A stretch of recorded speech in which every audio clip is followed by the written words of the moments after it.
There was no discussion at all about a study.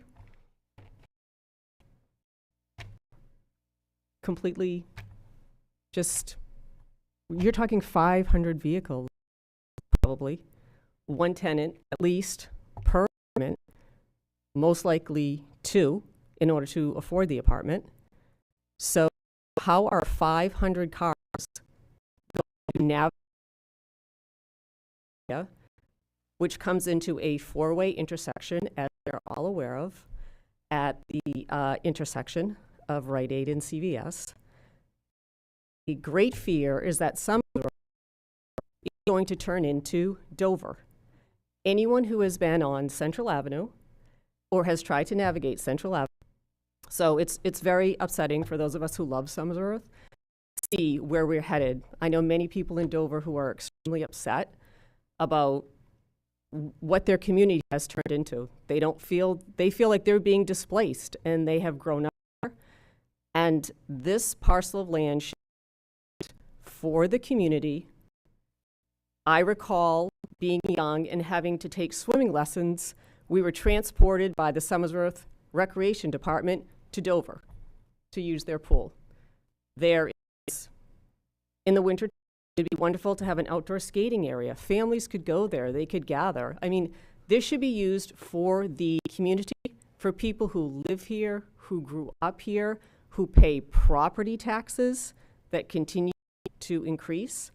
And as another one of our neighbors mentioned, what are people getting for their property taxes? We should be enjoying what we have here and not attract new people to here in apartments. There's been no studies at all in terms of these folks are going to have children. Some of them will. So can our school system handle this? Can our ambulance services handle this? Can our police department handle domestic calls or other types of calls that may occur? This is a massive, massive development that is currently being proposed. It's just, I was very concerned in terms of the lack of process. When I saw the meeting last time, how there was an indication, or at least an attempt, to move this into a second reading without having any public comment at all. I mean, where is the due process? We live here. We will be impacted by this. There must be due process. Thank you. Thank you. Any further comments by visitors? Yes. Could you indulge me just for a couple seconds? Yeah, absolutely, sir. I wanted to make an observation. We wait till they get to the mic, that way everyone can. All right. I'll do that. I just wanted to bring up a point. When you guys go to do your feasibility study, I want you to take into consideration that some of us have gotten so fed up with High Street that we no longer use it between the hours of 7 in the morning till about 10, and from 3 o'clock in the afternoon till about 7 at night. It's unimaginable what the traffic is going to be like on Crest Drive. Right now, it's bad. People fly down the road. People that aren't supposed to be there drive down that road. It's supposed to be, only for residents delivery. That doesn't happen. You see UPS trucks and, Prime trucks going right down the street, knowing that they're not delivering anything in our neighborhood. I have children. There are a lot of children that ride their bikes and just, it's a quiet, nice development that we live in. We moved here 4 years ago from Germany. We lived in Germany for 5 years. And when I first got here, I was kind of disappointed. We had a house in Wakefield before, and that's what I was looking for. But now I've gotten to the point where we've done a lot of work to our house, and if this goes through, my property value is going to drop like a rock. So before this, if it does go through, I'm putting my house up for sale because I'm not going to be able to get out of there, and I'm not living on a highway. Because right now it's bad enough, it's going to be horrendous.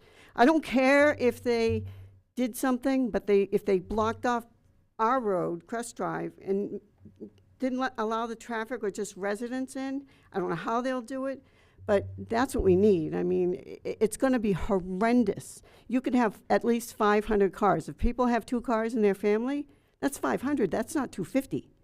I mean, that's an enormous amount of traffic that you're gonna put on that little community that is the pass-through from High Street to Blackwater.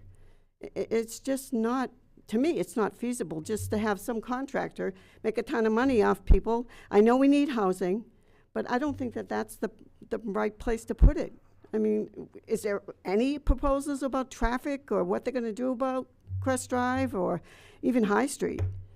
I mean, I don't know what we're gonna do. It's just not feasible in my eyes. If he wants to develop, you said that there was another spot that he had already talked about, let him do that. But this person that said something on a 4-story building, I was appalled when I saw that. 4-story building. And what about the wildlife back there?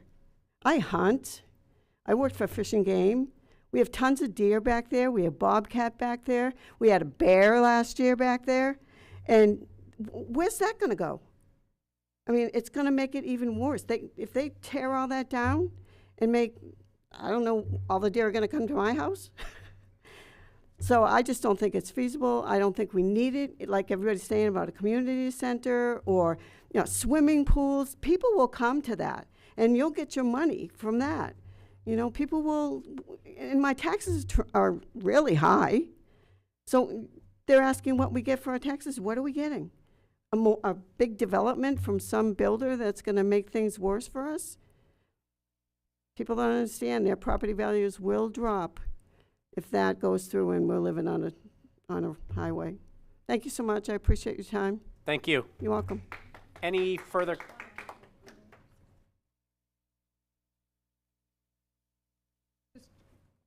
Just one additional Absolutely. comment. There is development going on in Somersworth. There are apartment buildings being developed downtown Somersworth. So, you know, and I think it's probably over 250 apartments. I mean, we have development going on. There are apartments being built in this city. So to say that, you know, we need this, that's not true. Thank you. Thank you. Any further comments by visitors? Any further comments by visitors? Any further comments by visitors? None being so, bring us to agenda item number 6, which is the consent calendar. Chair will obtain a motion on the consent calendar. Councilor Vincent. Yes, I don't want to make that proposal, but I do have a point of order. Without And objection. I know that we have several correspondents that wrote to us here that I have. Is it possible, and I know it's time lengthy, but the clerk could read them because I don't want the people to go without not being heard. I had the city manager that was going to report those out as part of his report, if that is acceptable. That's fine with me, thank you. Okay, we had discussed that earlier, and he's going to report those out as part Thank of you his very much. Hey, Councilor Vincent, I believe you had a motion on the consent calendar. To accept the consent calendar. Councilor Vincent moves the consent calendar be accepted as presented, seconded by Councilor Pepin. The question for the council is on the approval of the consent calendar. All those in favor, please state by saying aye. Aye. Aye. Opposed, no. The ayes appear to have it. The ayes have it, and the consent calendar is adopted. Brings us to agenda item number 7, which is comments by city councilors. Any comments by councilors this evening? Councilor Vincent. Thank you, Your Honor. I'd like to thank everybody that came out this evening to talk about the project. If you're for it or against it, thank you for coming out. It's very important to me as a counselor, and I'm sure it is to these other counselors, to hear what the people would like to see happen. Let me just say this, that Chinberg is a very qualified builder. I'm not putting him down. I just think that the project, there's a place for the project, and it's not there. It'll drastically change the landscaping over there. I've always been for the recreational side. I know there's been some other views here for this council, but I know myself and a few others have been towards the recreational side. And I just want to say thank you for coming out. I appreciate it. I did receive a lot of calls about this issue, and none of them were for it. Thank you. Further comments by councilors? Any further comments by councilors this evening? Councilor Gibson. I want to second Councilor Vincent's comments. I was on the Finance Committee that forwarded the proposal, and I voted for it to come forward to the council because I felt that the full council should review this. My concerns are similar to what have been voiced by the community members. I respect Chinburg, they've done excellent property, but my question comes down to, they've owned the Main Street property for a very long time. It's never been developed. If they want to build a massive apartment complex, they have parking available in that area with no problem, as well as the ability to build there without the concerns that are being voiced. So that's basically my position on that development. If it goes through, I'll support the action of the council, but I think that you should think long and hard about putting something like this into place. My other comment is, I respect the work that our boards do, but I'm severely disappointed by the result of the Somersworth Hotel action. I can also say that this applies to the Chinburg proposal. I think it's not a very lovely idea to build a parking lot on Washington Street. The city already gave concessions on this project, offered additional parking spaces on Main Street to them, and they presented a proposal with concealed parking under the building. Now they want to move it out. I do not believe a parking lot is in character with the community there. And I'll be honest, I hate parking lots. I've seen developments in other communities where they either mandated or the developers went ahead on their own and did underground parking or first-story parking. And I would have liked to have seen the boards hold them to that original agreement that they made and had approval on. And I don't understand how the boards could, for lack of a better word, nitpick other projects about the character and then go ahead with this. This has absolutely no character to it. And I know there's nothing that can be done about it at this point, but I just strongly disagree with the actions that were taken. Thank you. Thank you, Counselor. Further comments by counselors? Counselor Witham. Just to make sure we're all on the same page, I'll comment on the National Guard property when we get to that particular agenda item where the conversation belongs. This is not an agenda item to talk about the actions taken by the Historic District Commission relative to 85 Elm Street and the Somersworth Hotel property in the parking lot that Councilor Gibson speaks of. The Historic District Commission voted no to not allow that to happen. And it is my belief that that developer of the 85 Elm Street property will walk away from the project in its entirety at this point. So I don't think we have any fears there. What it does raise a question of, though, is, again, the reach of the Historic District Commission, which I think is a very big conversation that this council needs to have. It was brought up during the presentation by the developer at 85 Elm Street about the cost of construction, which I think we all recognize, if you've built even something as simple as a shed or a pair of stairs, has gone up significantly. And a project of that scale with the loans that are necessary, we're all aware of the interest rate hikes that have gone on that have impacted that project as well. So what they were looking to do was to add more residential units to the first floor because of demand. The more residential units would obviously generate more income, which helps them to pay for their investment.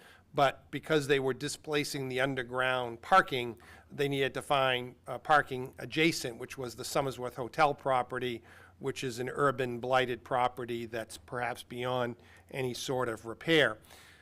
However, the Historic District Commission, perhaps rightfully, said that the financial portion of that conversation has no place with that board, and I struggle with that. And if we can't massage that into the HDC regulations, perhaps it's a conversation about narrowing down the scope of the HDC, eliminating it, narrowing the span of the HDC.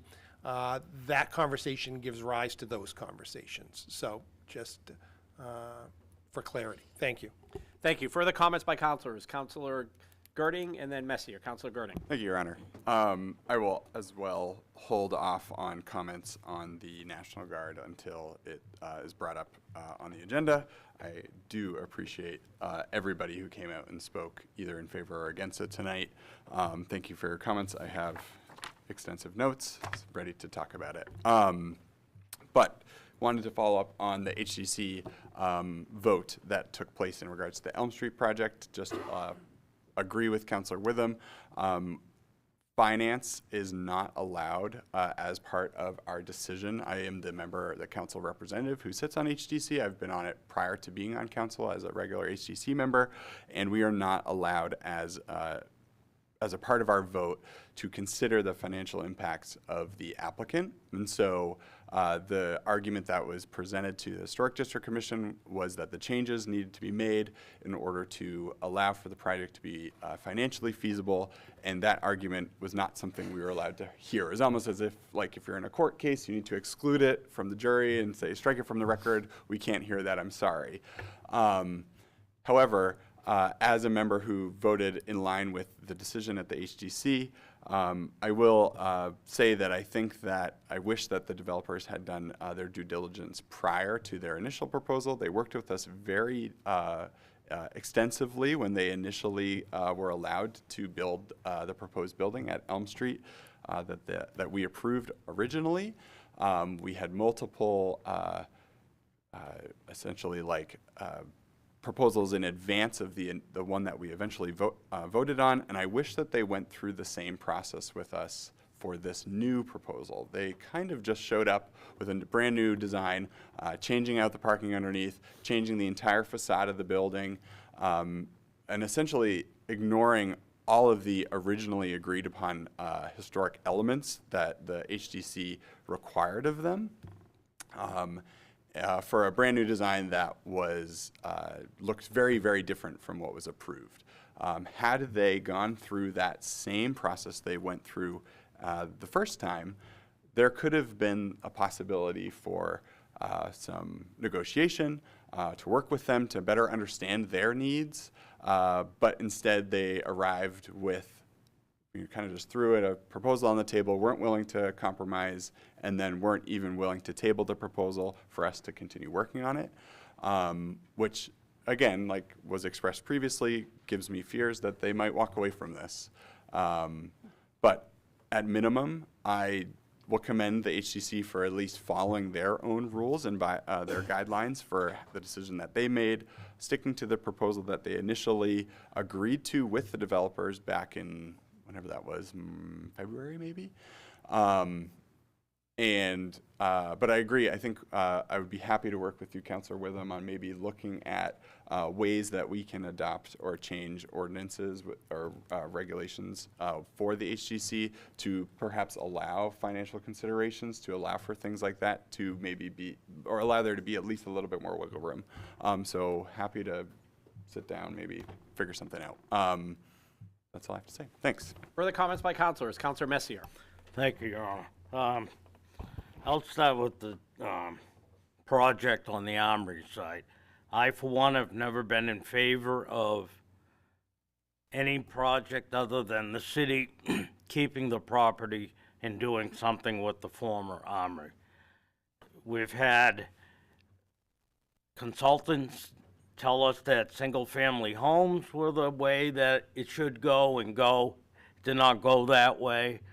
I can't blame the Chimberg Company. They responded to an RFQ, put a proposal in, and that seems to be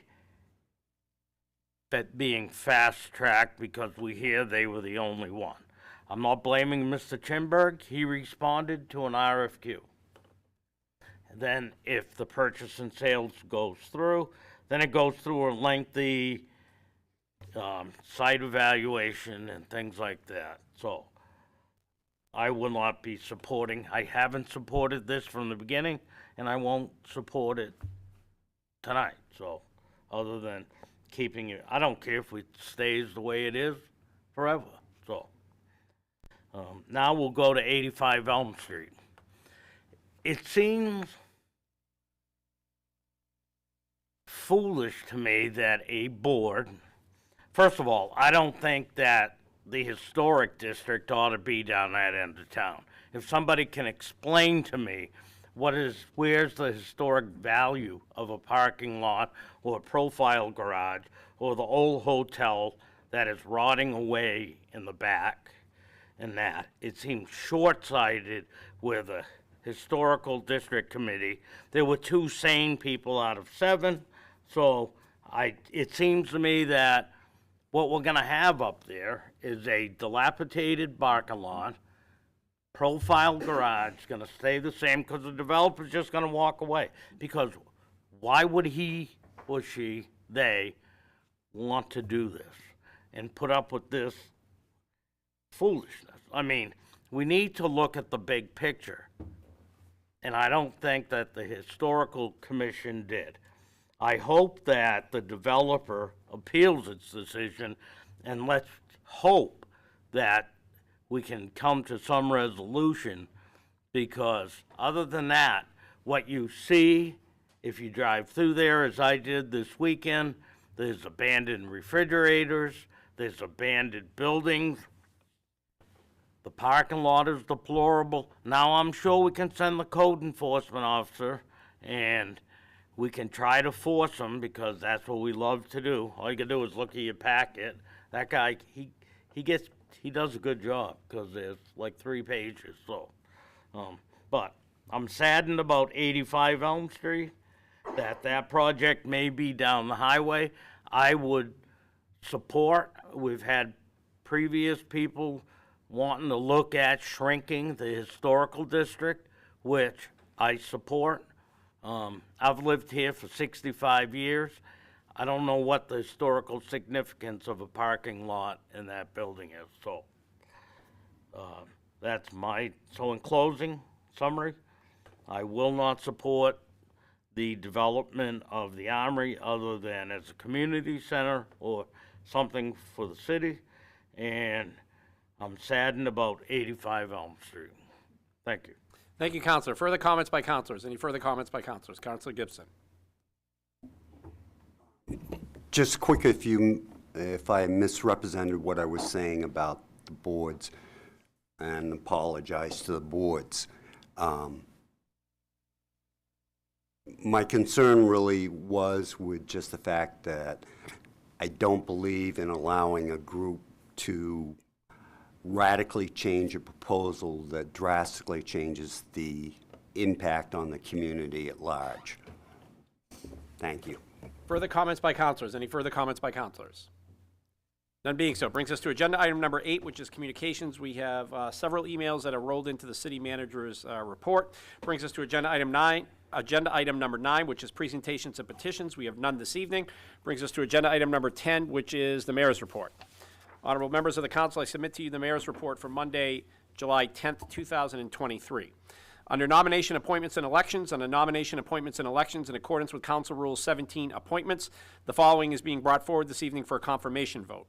Doug Heberman for appointment as an alternate member to the Planning Board with a term to expire in June 2026. And this respectfully concludes my July 10th, 2023 mayor's report. I know all of you are, I knew I was going to get comments on that. Right. I have a lot that I will be rolling over into August. Don't worry. I know you are all heartbroken that you're not getting the lengthy mayor's report this evening, but I knew we would have several members of the public, and we wanted to be able to hear them and afford you time for the debate. So I'll make up in August, trust me. Brings us to agenda item number 11, which is reports of standing committees. We'll start with the chair of the Finance Committee, Councilor Witham. Thank you, I think. So thank you for the time allotted to me, because I have a lot to report on here, so it all comes and goes. Finance Committee met on June 26th at 5 p.m. here at City Hall. Our first significant agenda item was a discussion of the current lease of the Oaks Golf Course. As I think most people in the community know, the city of Somersworth owns the property of the Oaks Golf Course.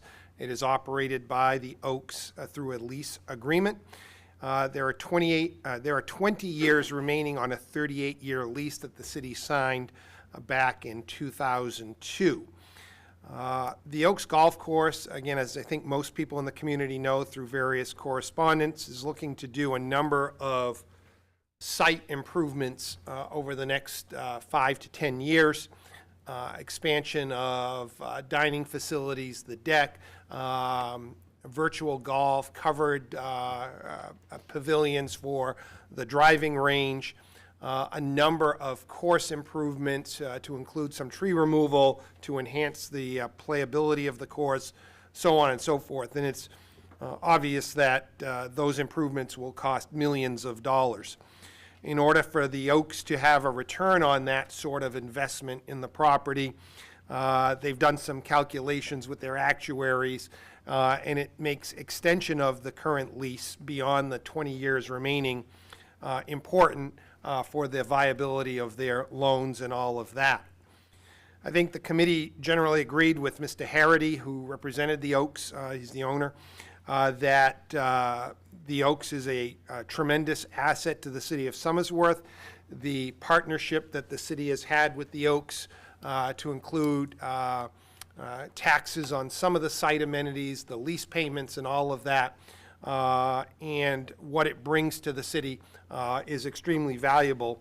Long and short, the committee is very much in favor of supporting the lease extension to the Oaks Golf Course, which would bring it through year 2060. I probably will not be on the council then, just saying. It does include a number of provisions for increases in the lease payment over the years, so that would continue to escalate accordingly over the terms of the lease agreement beyond the current lease agreement. We discussed about how many rounds of golf are played there annually. It was anticipated when they first opened that they would see 35,000 rounds of golf a year, so that's 35,000 people showing up to golf there. They did not realize that in its entirety until the COVID-19 pandemic. Every now and again you find something positive that came from the COVID-19 pandemic. Golf rounds were one of them. And currently, and since the COVID-19 pandemic, they're showing about 40,000 golf rounds annually at the Oaks, so in excess of what they anticipated. In addition, as you know, the Oaks host weddings and other functions at the site with the facilities they have there. So long and short, all of this conversation was in support of the Finance Committee unanimously endorsing the resolution to the full council to extend that lease agreement through year 2060.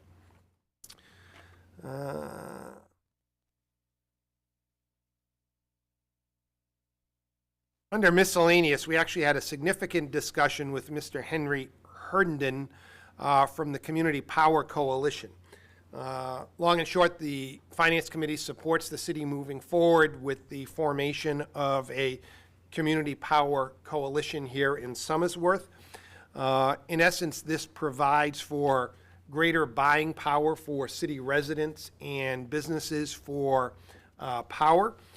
As you know, on your electric bill, there are two items of the bill. One is the power generation, one is the power distribution. Eversource is the power distribution, and for the foreseeable future always will be, because they own the infrastructure, the poles and the wires in the community. However, the power distribution can come from any number of different sources. And through the Community Power Coalition, you would have greater buying power as a community, because all the residents sort of band together along with other communities that are members of this Community Power Coalition. Currently, there are 33 New Hampshire municipalities as part of this Community Power Coalition. If Somersworth were to join, we'd be obviously community number 34. What it requires is the formation of a local governance board for the Community Power Coalition that would oversee this. Residents and businesses would be given the option to opt out of the Community Power Coalition and keep their power purchased through Eversource or somebody else if they so chose. So it allows a greater deal of flexibility for residents and businesses, all in an effort to help in saving money. We had discussion on a number of different aspects to this, all of which will be vetted out through the resolution, which the committee, again, unanimously endorses moving forward with. Next item on our agenda was a change order from GMI Asphalt in the amount of $20,800. So GMI, they actually did a number of projects in the city, road resurfacing being one, but a separate scope of work were sidewalk improvements. If you've driven around the city, the sidewalk on West High Street from Cemetery Road to Maple Street was replaced and rebuilt, as well as a sidewalk on Bartlett Avenue, a much smaller section of sidewalk on Bartlett Avenue, and a small piece in front of the SAU building. The change order of $20,800 was to cover additional hot top, loam and seed cost, largely associated with the section on West High Street. The project required GMI to go further into residents' driveways because of the chipping out that occurred, and the amount of loam and seed needed was in excess of what the city estimated. So that was that change order. It was all verified by the city engineer that their excess amounts were in fact in excess of what were bid. So the Finance Committee endorsed moving forward with a resolution to the full council to support that change order in the amount of $22,300. Last item we discussed was a miscellaneous item regarding the walking trail around Willan Pond. There are a couple of footbridges that cross some wetland areas out in that area. They are pressure-treated wood, and the pressure-treated wood is warped and the fasteners have failed in some areas. So a scope of work needs to be done out there. The public works staff have done some temporary repairs, and I believe have posted some warning signs because this problem could creep up again. Right now, we're exploring if that is conservation land, and if so, can we use conservation funds to make some of those repairs and just hire a contractor to do the work. We know that the public works staff is too thin and too many projects in their bailiwick to handle this. So we're trying to see if we could have a contractor do it through conservation funds that are available. So we'll continue to monitor this. We understand the need for the repairs, and we're looking just for a funding strategy to do that.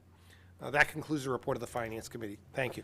Thank you, Counselor. Brings us to Chair of Government Operations, Counselor Michoud. And nothing to report out this evening, Your Honor. Thank you, Counselor. Moves us on to Economic Development, Counselor Austin. No report this evening, Your Honor.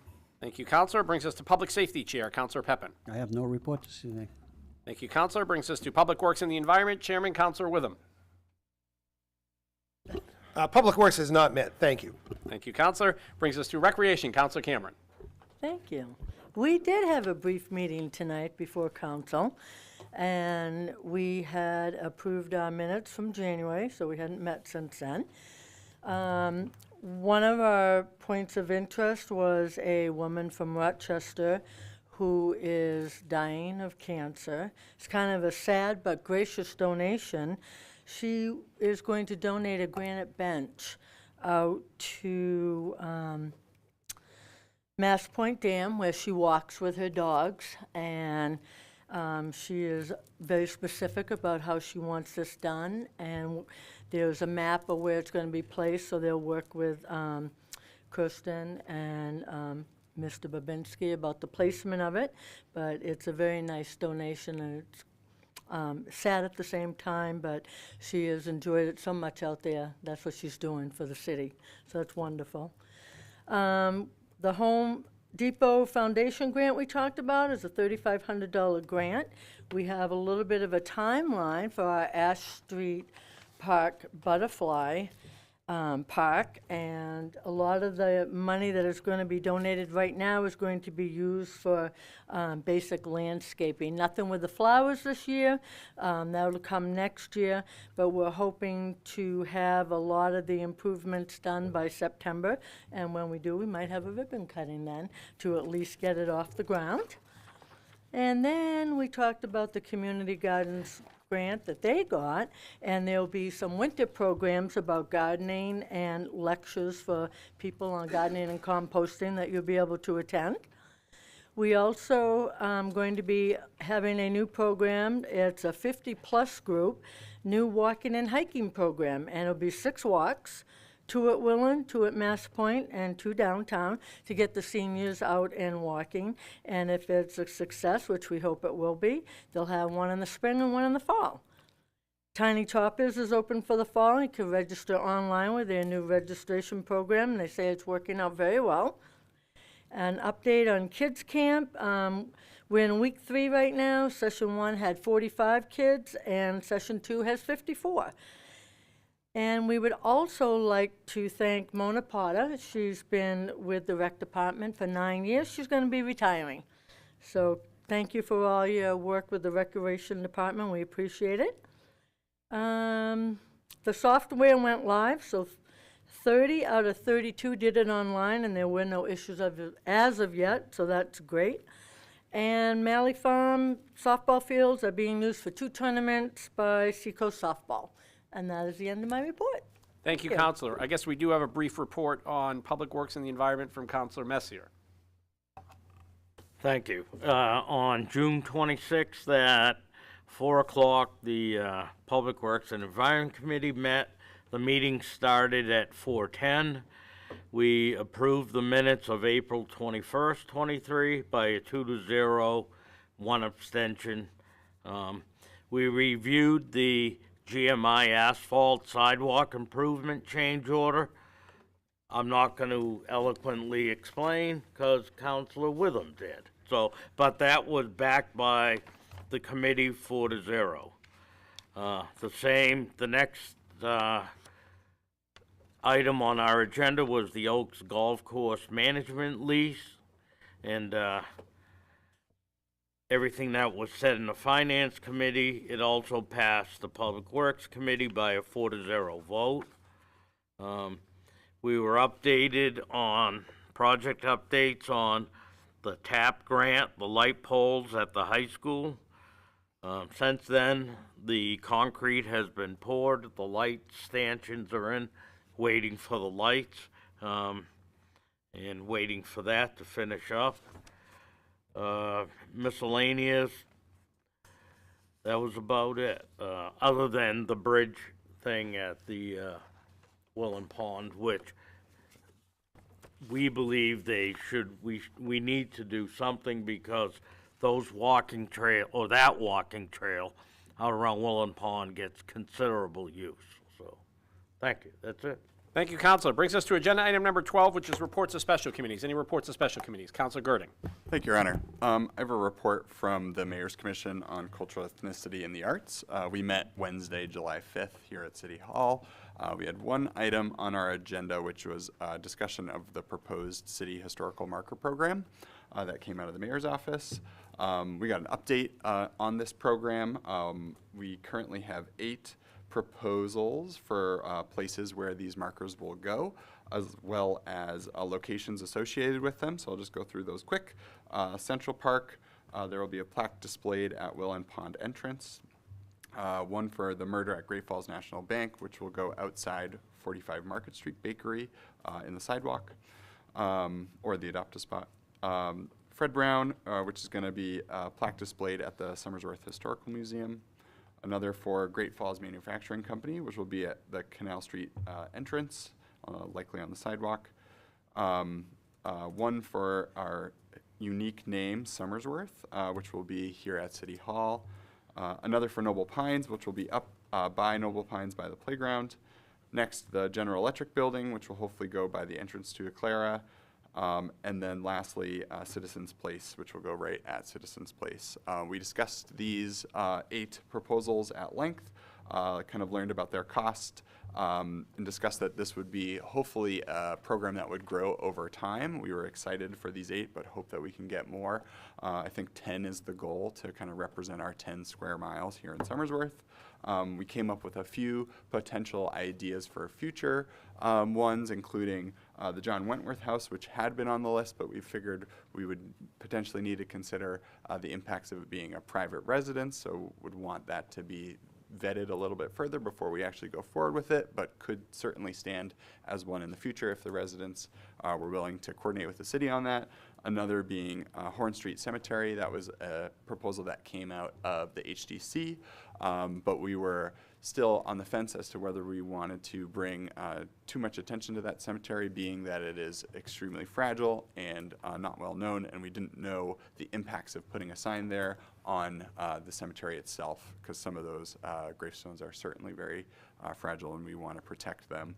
But again, stood on our list for potential future projects if the committee decided down the road that it was interested in doing more. After that, essentially kind of just discussed those different locations, and the committee unanimously agreed to move forward to full council vote to approve these markers as proposed. And that was it. Thank you, Counselor. Just to add to your report, if you don't mind. Oh, sure, you know, yeah, I a probably short missed mayor's something. report on this item. Yeah. This is on the agenda this evening. If this is approved by council, we actually will have 10 markers, because remember to remind council, true. we do have 2 state historical markers, which I'm very excited that was approved by the state of New Hampshire, the historical markers that are throughout the state. So Somersworth will now have 2 of those historical markers. Jenny has updated me that one of them is in. It's at DOT and awaits our pickup or delivery. And they're both in. Awesome, even better. So they're both in, which is the historical marker that will go out in front of Hilltop School as the first, that's not the current school that was the first high school in New Hampshire, but that was the site of the first high school in the state of New Hampshire that actually started the Public Schools Act, which was named as the Somersworth Act. The second one is in front of Forest Glade Cemetery, which is also on the National Historical Registry, along with Hilltop School. So both of those markers are in. We will await having those. I know the Public Works Department is quite busy, so we will wait having those up, and hopefully we'll have some unveilings or dedications maybe come August or so, or maybe early September. I know you guys get a busy summer. So Thank that's you. just an Yeah, update. no, If that's council great. does approve this item this evening, we will have 10 markers. So that's exciting. Any further reports of special committees? Any further reports of special committees? None being so, City Manager. Thank you, Your Honor. I offer the following comments that are included in my written report to council for this evening's agenda items. Under unfinished business, ordinance 2423 to amend the chapter 24 of the Administrative Code, City Ordinances regarding disposal of city property. Again, this was supported by the Finance Committee, and the change allows the city manager to dispose of surplus property at a value of up to $5,000. Currently, the ordinance states it's only up to $1,000. And quite often we have surplus police cruisers and other types of vehicles and equipment that are under the umbrella of $5,000. I have to go to council for a vote, so this would allow me to, if another department or the school department didn't need surplus property, we could place it out for sale or auction. Under Resolutions 5223 is in regards to authorizing the manager to sign an application for a community development block grant to upgrade the parking lot and other sundry improvements at the Somersworth Early Learning Center. Again, the Finance Committee voted to recommend the city partnering with the YMCA to apply for the CDBG grant. We did have a public hearing. There are some representatives here if council is inclined to waive rules and have any questions for them to answer. The next resolution under unfinished business is 5423, and that's in regards to authorizing the city manager to enter into a purchase and sales agreement with the Chimberg Builders to sell the former National Guard Readiness Center on Blackwater Road. Again, a reminder, the Economic Development Committee voted to recommend entering into this P&S agreement to sell the property to Chimberg Builders for $200,000. And I did provide you a memorandum prepared by Director Mears and Planning Technician Crosley regarding issues needing to be considered should council want to move forward and approve this action. Under new business, we have Resolution 124 regarding authorizing the manager to amend the contract with GMI Asphalt of Belmont, New Hampshire for sidewalk repair and reconstruction projects. And that was reported out by both committee chairs. And I did provide you a copy of City Engineer Amber Hall's memorandum and draft change order that was provided to both committees for their discussions at the City Council committee level. Resolution 224 is in regards to authorizing the city manager to execute the joint powers agreement of the Community Power Coalition of New Hampshire. Again, the robust discussion with the Finance Committee, and they voted to support this, moving forward with this resolution and entering into that agreement. The next resolution, 324, is in regards to authorizing the manager to negotiate a lease extension with Hideout Golf to operate and maintain an 18-hole public golf course known as the Oaks Golf Course in the city. Again, this was vetted through the Finance Committee and the Public Works Committee, and this would allow the manager to enter into negotiations with the operating principals of the golf course and come back with a draft for the council to review and approve. So respectfully, should council want to provide any conditions that should be incorporated into the lease extension, please, provide me some emails. We can include in the next packet for full discussion. And during the debate, I can hear your considerations and direction in regards to what to incorporate into that lease extension should it be approved by the council. I did provide you materials that were provided to the committees that looked over this presentation by Mr. Harity, and I also provided the council a copy of the current lease with the Oaks. Let's see, I'll jump down to a couple of informational items. Under grants, several things are in motion. A few of them were discussed by the Recreation Committee this evening before this council meeting. The Home Depot Foundation grant, again, is in regards to the almost $3,600 received from Home Depot in support of the Ash Street Park Butterfly Garden Project, and as well as the funding, they will provide a team of Home Depot associate volunteers to work on the project. The Community Gardens Grassroots Fund, again, as reported out by the committee chair, is a grant for $1,000, and that would entail bringing guest lecturers to the library or city hall that would provide some lectures on regards to composting or planting and taking care of gardens, whether you're involved in the community gardens that the city has or whether it's your own property. The Mass Point Dam bench donation, it was reported out by Councilor Cameron, the committee chair, and the Moose Plate grant. We did receive, I did authorize the application of a New Hampshire State Library grant regarding a request for $9,249. There's no city funding match, and if approved, City Council will need to take action to accept that grant. That's in regards to preserving vital city records that are kept by the city clerk's office.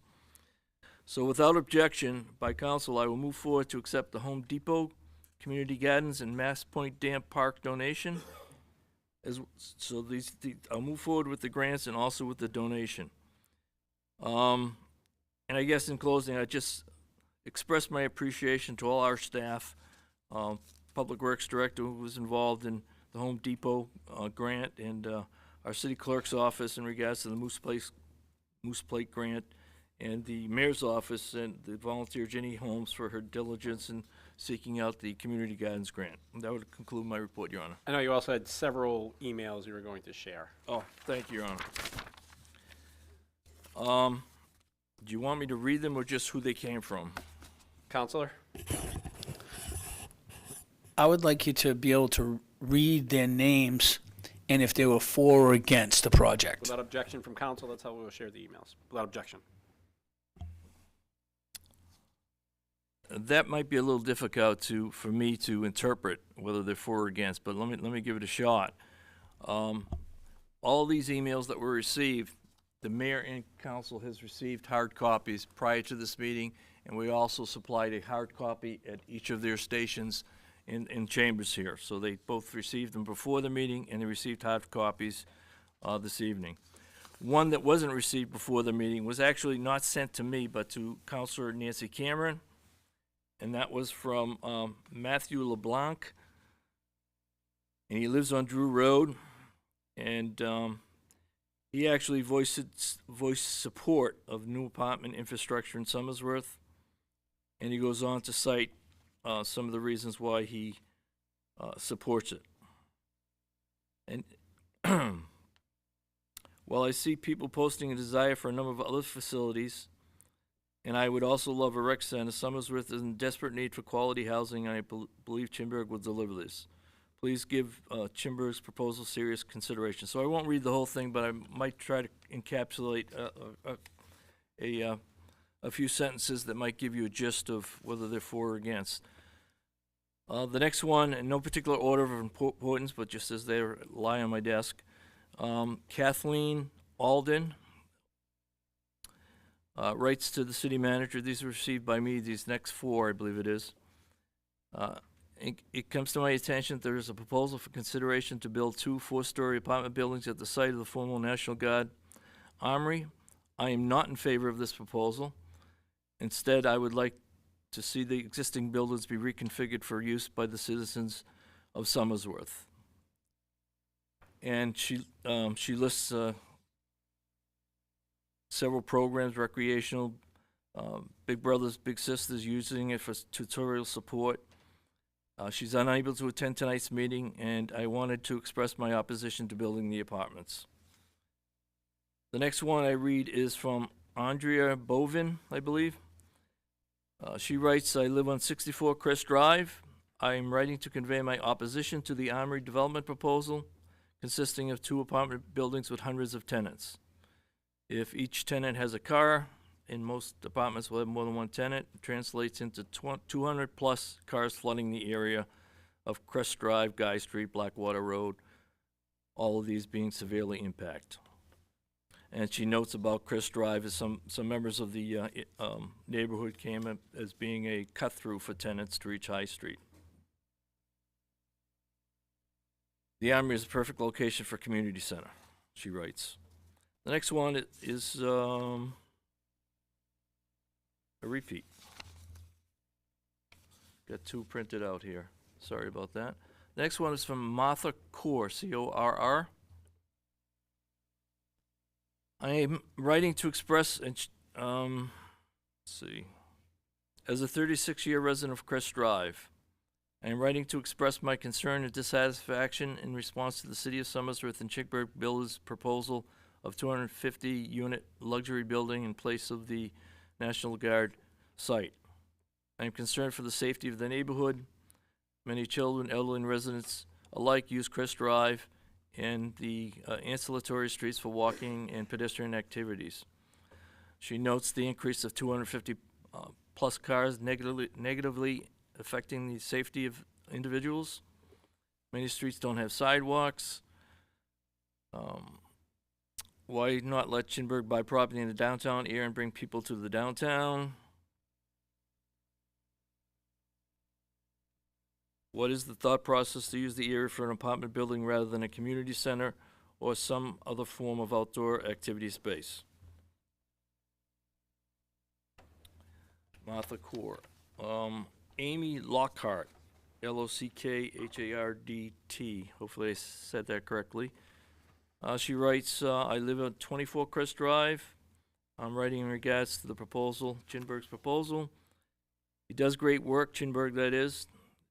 I also understand concerns from neighbors that adding so many apartments will increase traffic on the street. We've been at this address for 1 year and love it because it's quiet and safe for our 1-year-old. We know that traffic was an issue in the past. I would hope that the apartment building if the apartment building passes, the city could at least speak with Chinberg about directing the flow of traffic from the apartments to High Street so tenants wouldn't be tempted to use Crest as a shortcut.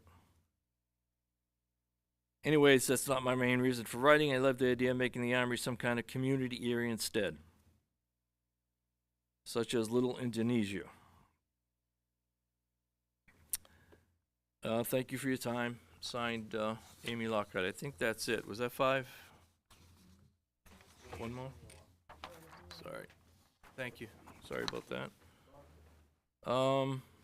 Next one is from, oh yeah, I got this today, I believe. Dan and Brenda Heon, 45 Crest Drive. This is the last one.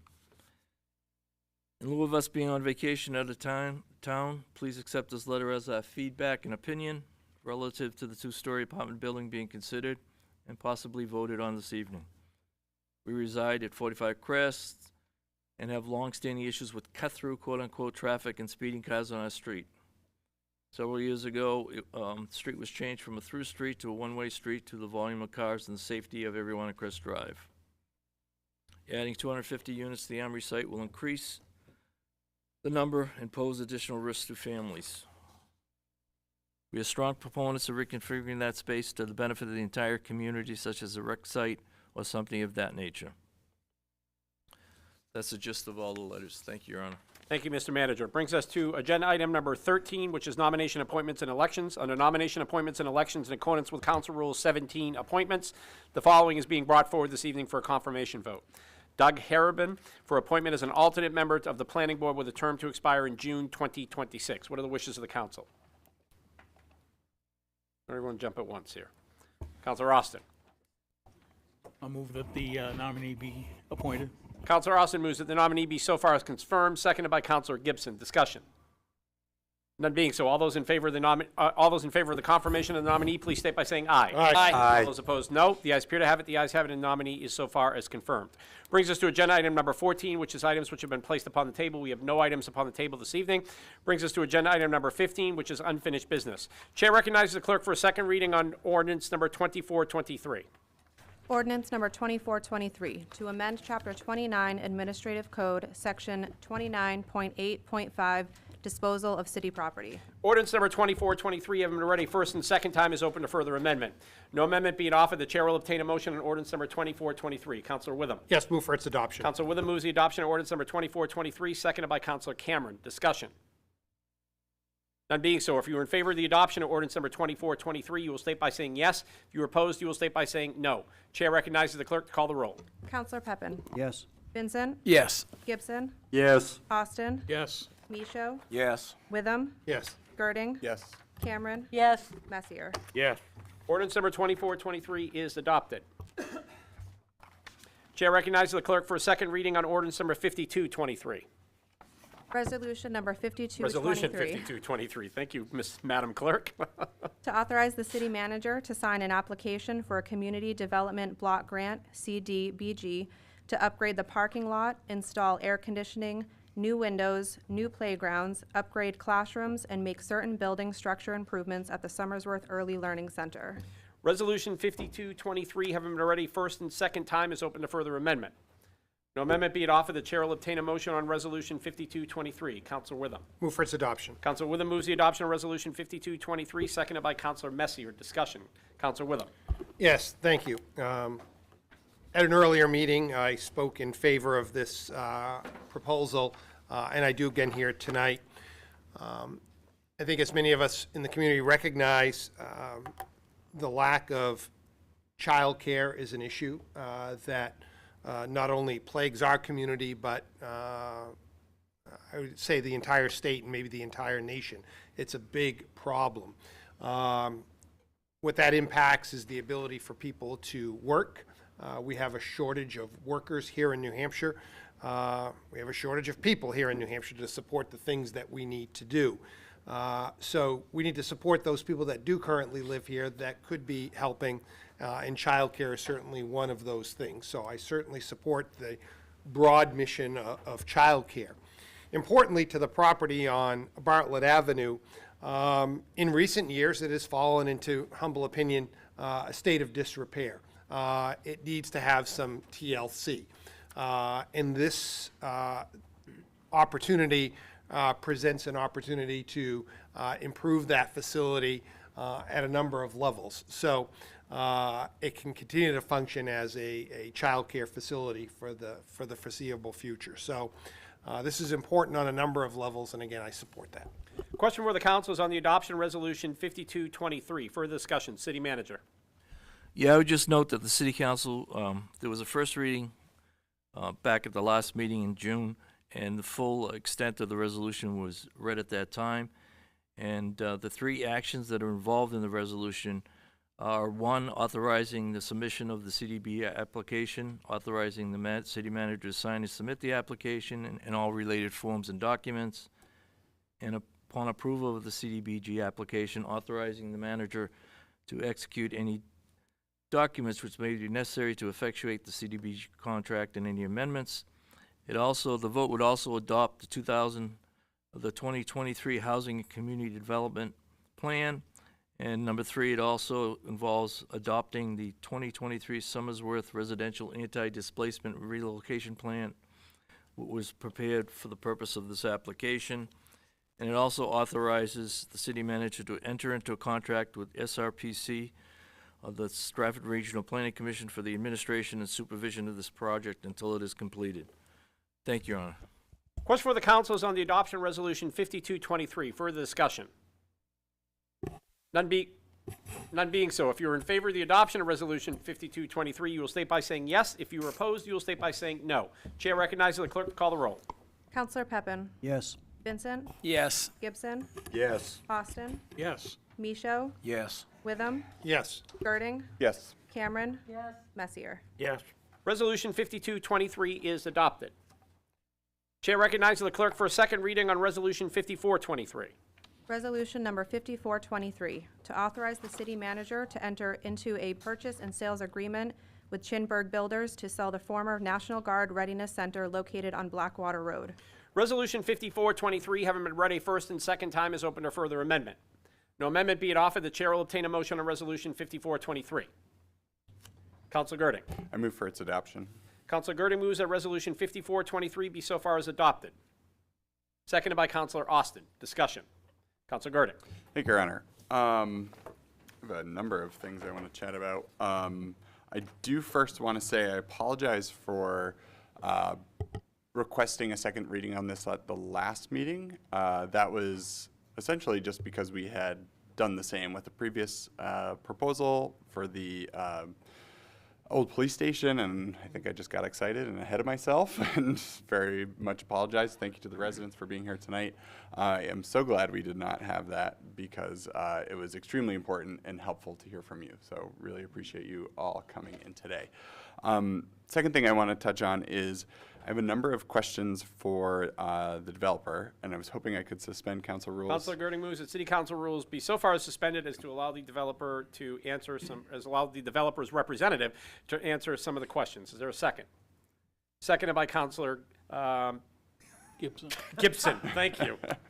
Without your hat, Bob, sometimes it just goes blank. Seconded by Councilor Gibson. The question for the council is on suspension of council rules. All those in favor, please state by saying aye. Aye. All those opposed, no. The ayes No. No. Chair is in doubt. Request a roll call.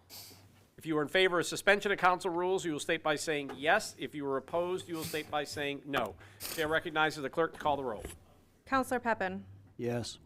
Vincent. No. Gibson. No. Austin. Yes. Michaud. Yes. Witham. Yes. Girding. Yes. Cameron. Yes. Messier. No. Council rules are so far as suspended. Councilor Girding, you are recognized. Mr. Goodwin, good evening and welcome.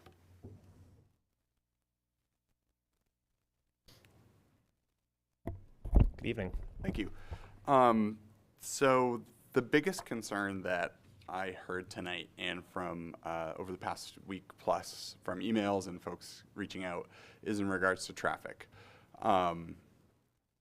It is an issue regardless, so it seems like a lot of folks have expressed that it's already bad and this is only going to make it worse. So I have a number of questions regarding that. I hope, if you don't mind, indulge me in some answers.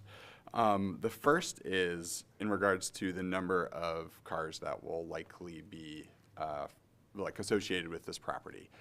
We keep hearing 250 apartments, but what are you and Chinburg estimating will be the number of parking spaces that you'll need to accommodate for, and how many cars do you estimate will be at that location?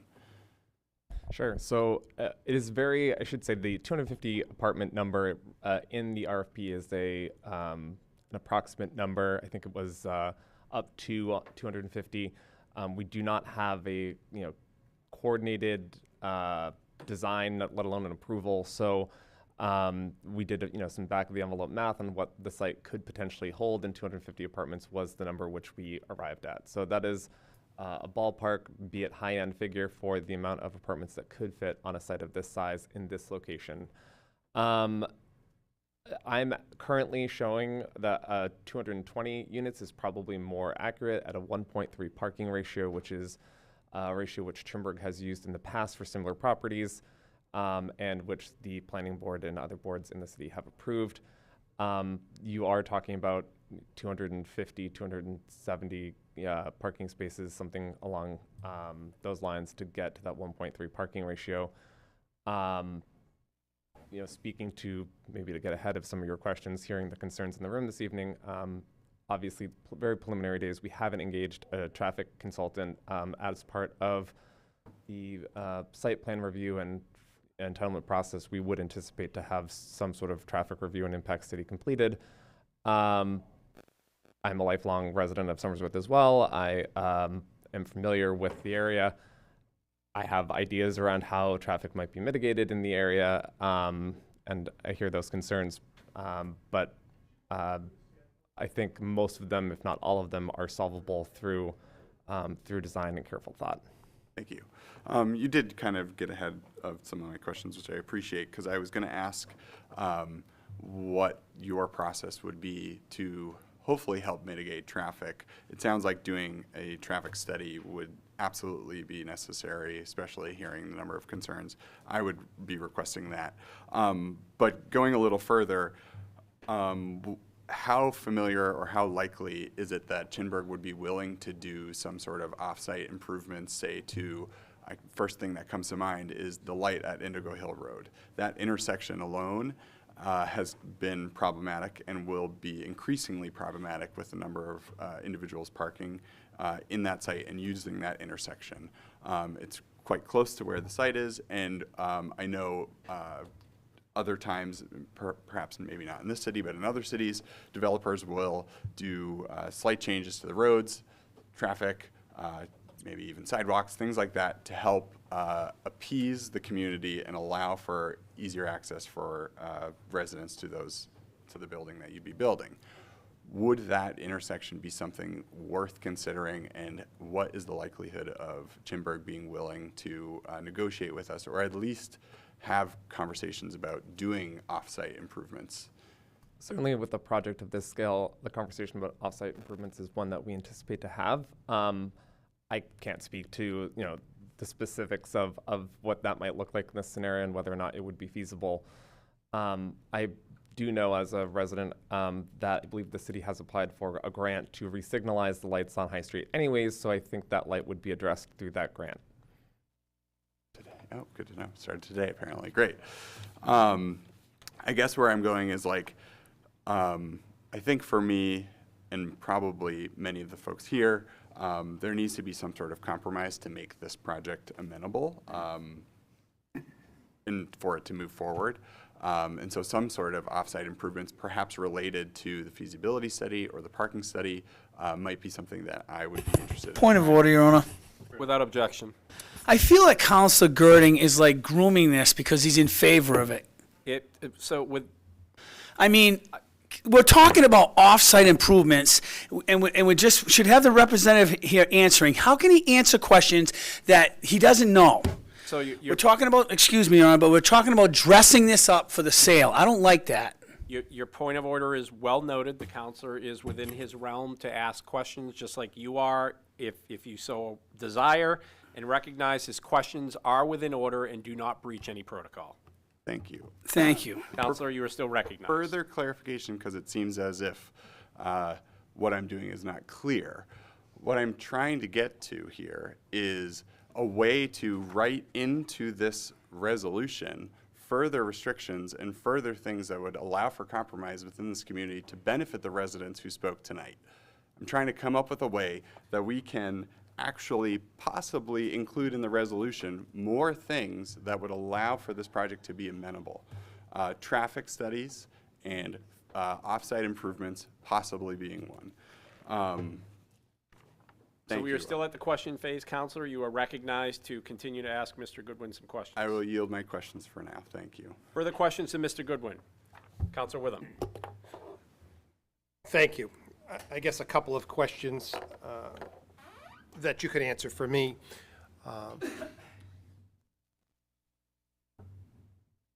This project, if voted on by the council tonight, this resolution if voted on by the council tonight, to authorize the city manager to move forward with a purchase and sale, I would gather that that would be contingent upon a couple of things anyways. One, the property being rezoned, because this project could not happen there with the current zoning.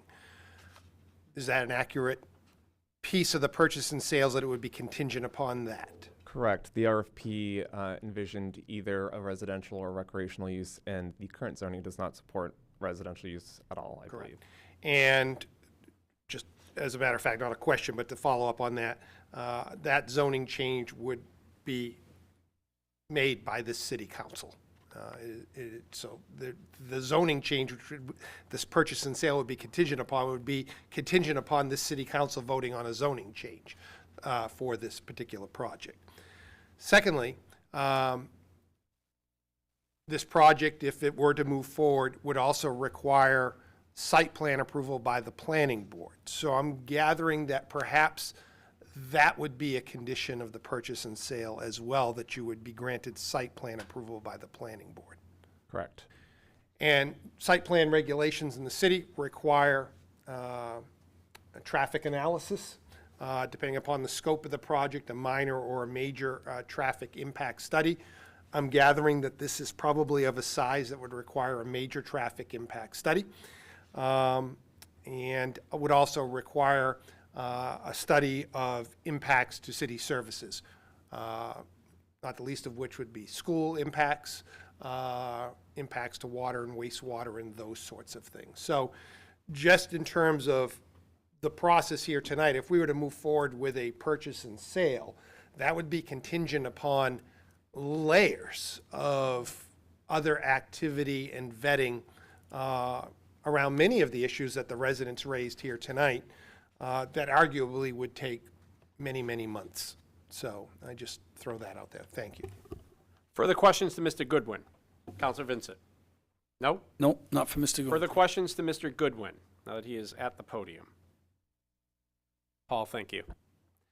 Question before the council is on the adoption of Resolution 5423. Further discussion. Counselor Vincent. Thank you, Your Honor. The last I knew, I thought it would go through the ZBA, and then that recommendation would be passed on to the city council, if I'm wrong. Am I right? City manager. I don't see a reason why it would go to the ZBA unless he was requesting a variance from zoning.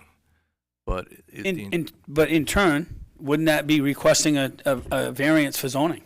they're talking about rezoning. Right. And there's several possibilities that were included in the memorandum from the planning office. Okay. On how the council may move forward and consider different ways of rezoning or creating some sort of overlay district. Thank you.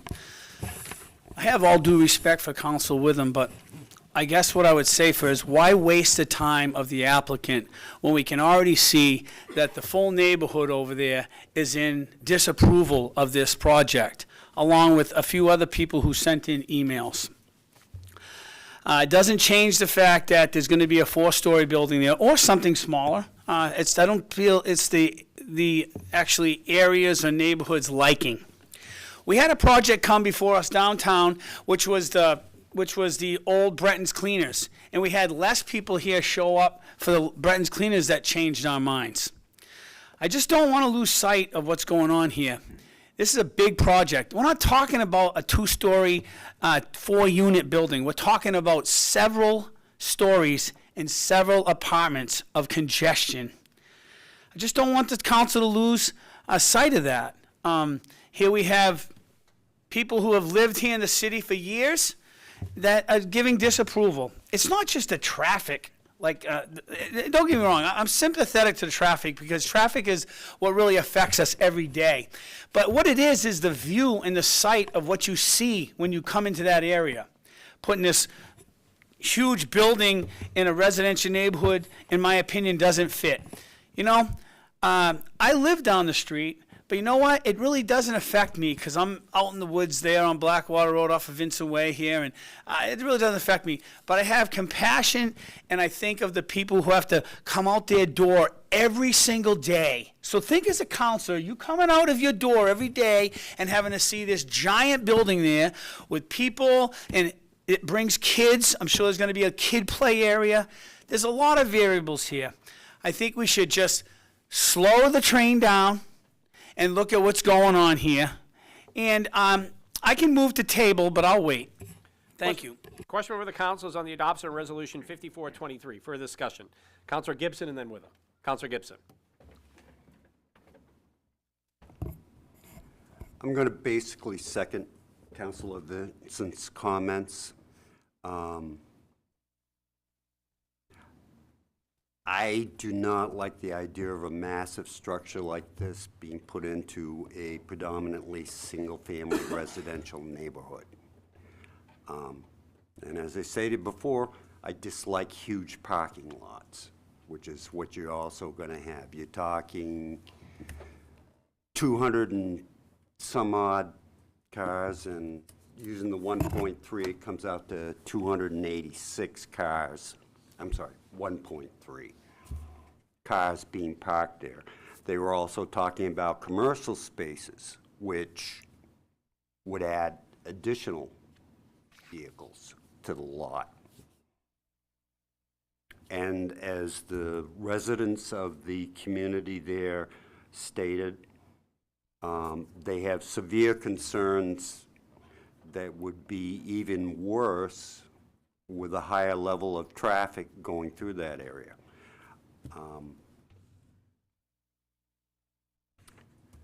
I just don't like this the way it's being presented. Thank you.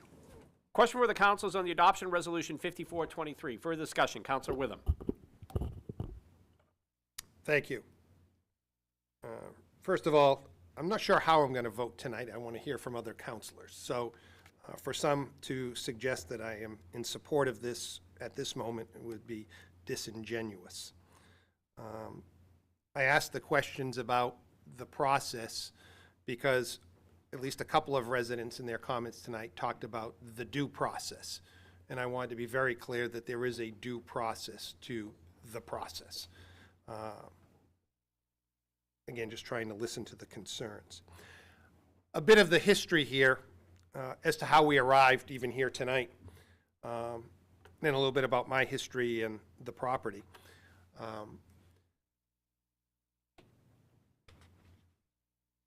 Some time ago, the state of New Hampshire, through the National Guard, said, you know what? We don't need the National Guard Readiness Center anymore on Blackwater Road. If you travel across the state, you'll see that the state of New Hampshire has consolidated many of its National Guard properties into more regional centers, as is the case here, with the National Guard being regionalized to their facility on Brock Street in Rochester. According to state law, whenever a National Guard Readiness Center, and I don't know how many there are across the state, many, are discontinued, abandoned, use the word that you want, that property becomes the property of the community in which it is in. Hence, we were given this gift. And I said at the time when we were given this gift, I'm not sure I want it or not, but we have it, right? So, again, I'm still not sure if this is a good thing or not. I remain questionable about that. And I said upon the gift being received by the city that I had a number of concerns with it, not the least of which were site contamination, the building itself, and ultimately the disposition of the buildings or properties, because I knew it would be a contentious and difficult conversation. Guess what? That's all coming true. To help in the process, I said, well, I don't like this, but let me try to help with it. I reached out to the mayor and I said, why don't we form a commission to look at potential reuses of the National Guard Readiness Center?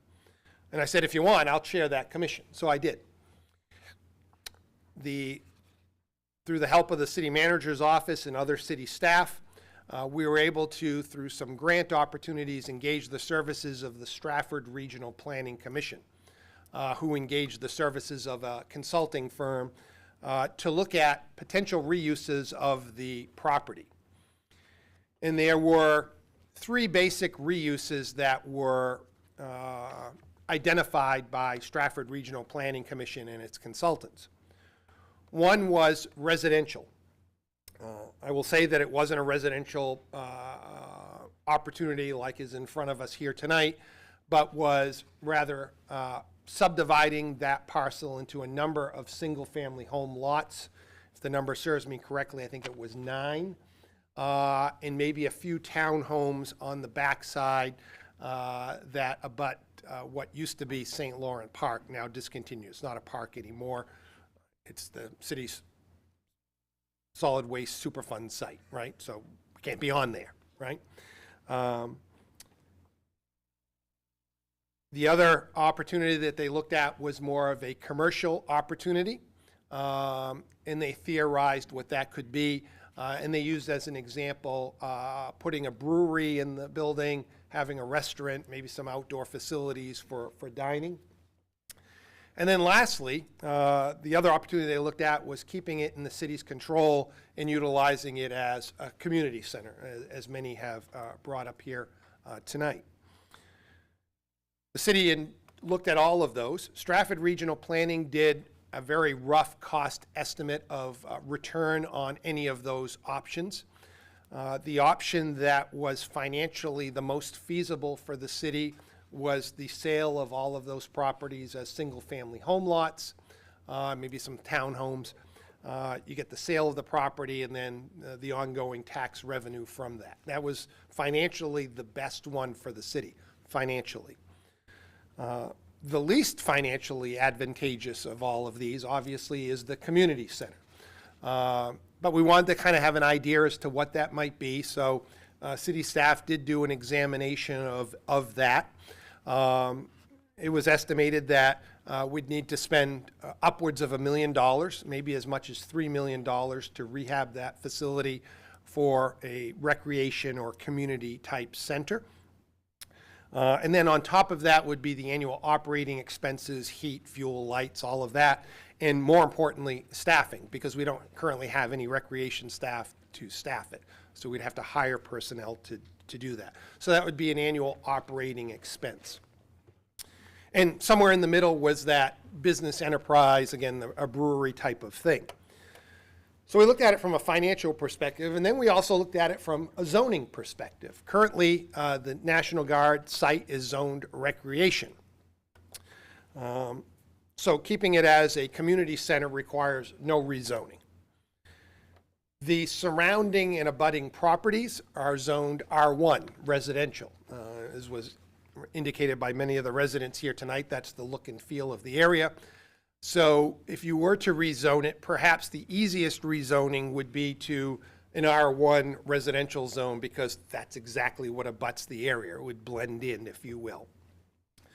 And then a more difficult rezoning question would be the business opportunity, again, using a brewery as an example. So that all got brought in front of council. It was churned around, and I don't remember the vote, but I think 1/3 of the council at the time liked the idea of a community center, 1/3 of the council liked the idea of the residential option, and 1/3 of the council perhaps thought, well, what else is out there?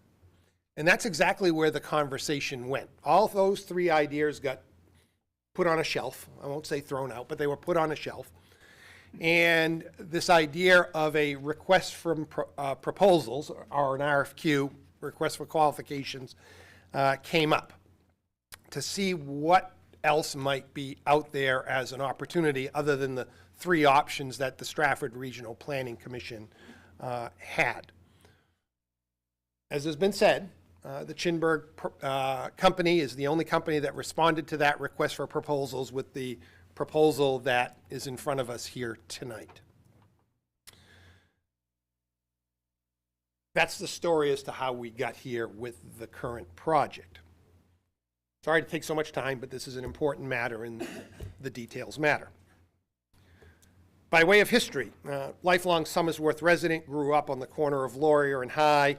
I could throw a baseball from my home on the corner of Laurier and High and hit Drew Road, and maybe in a good day, maybe even then Pinecrest Drive, right? Now Crest Drive. I could certainly hit it that far.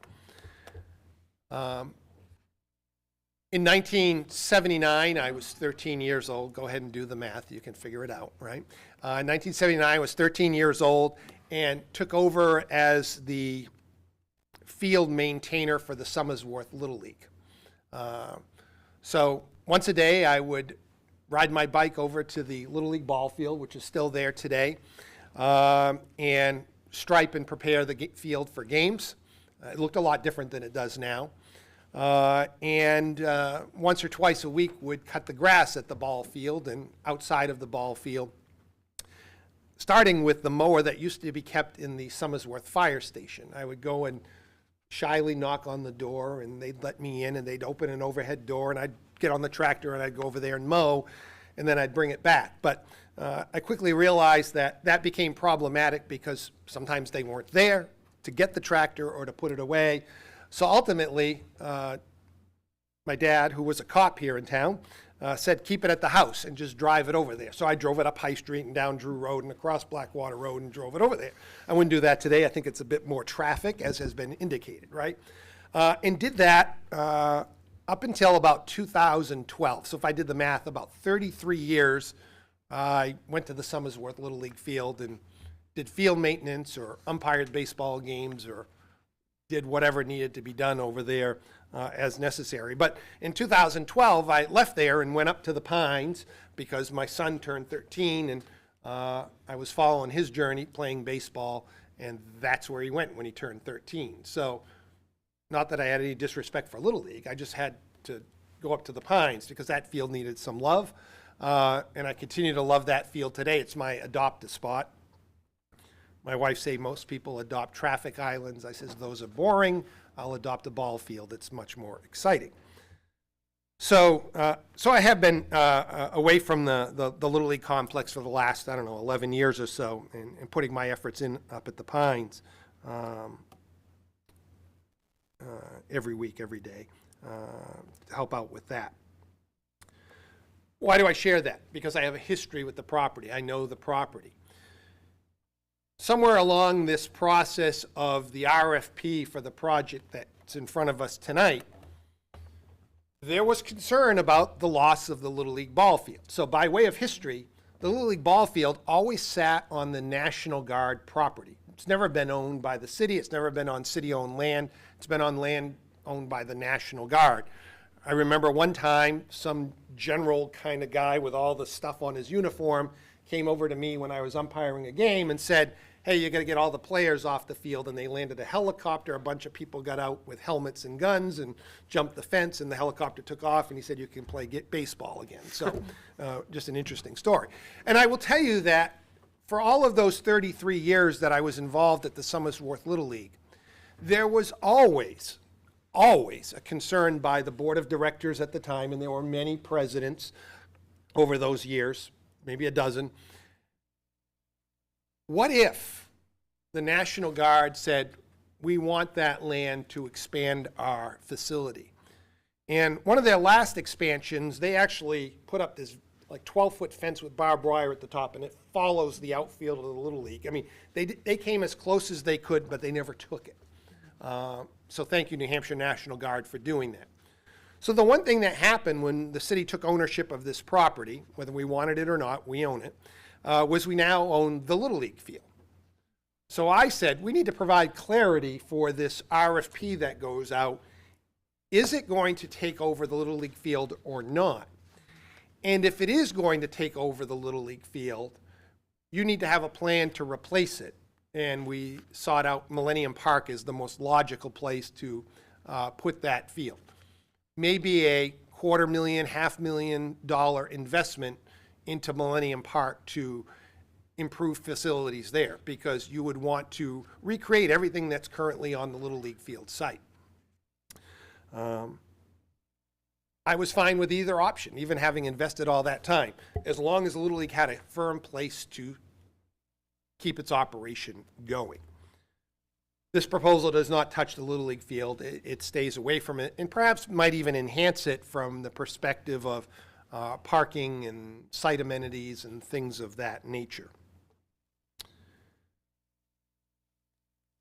The issue of traffic was brought up tonight. Again, I do have belief that traffic studies and those sorts of things would help to better identify how that would be.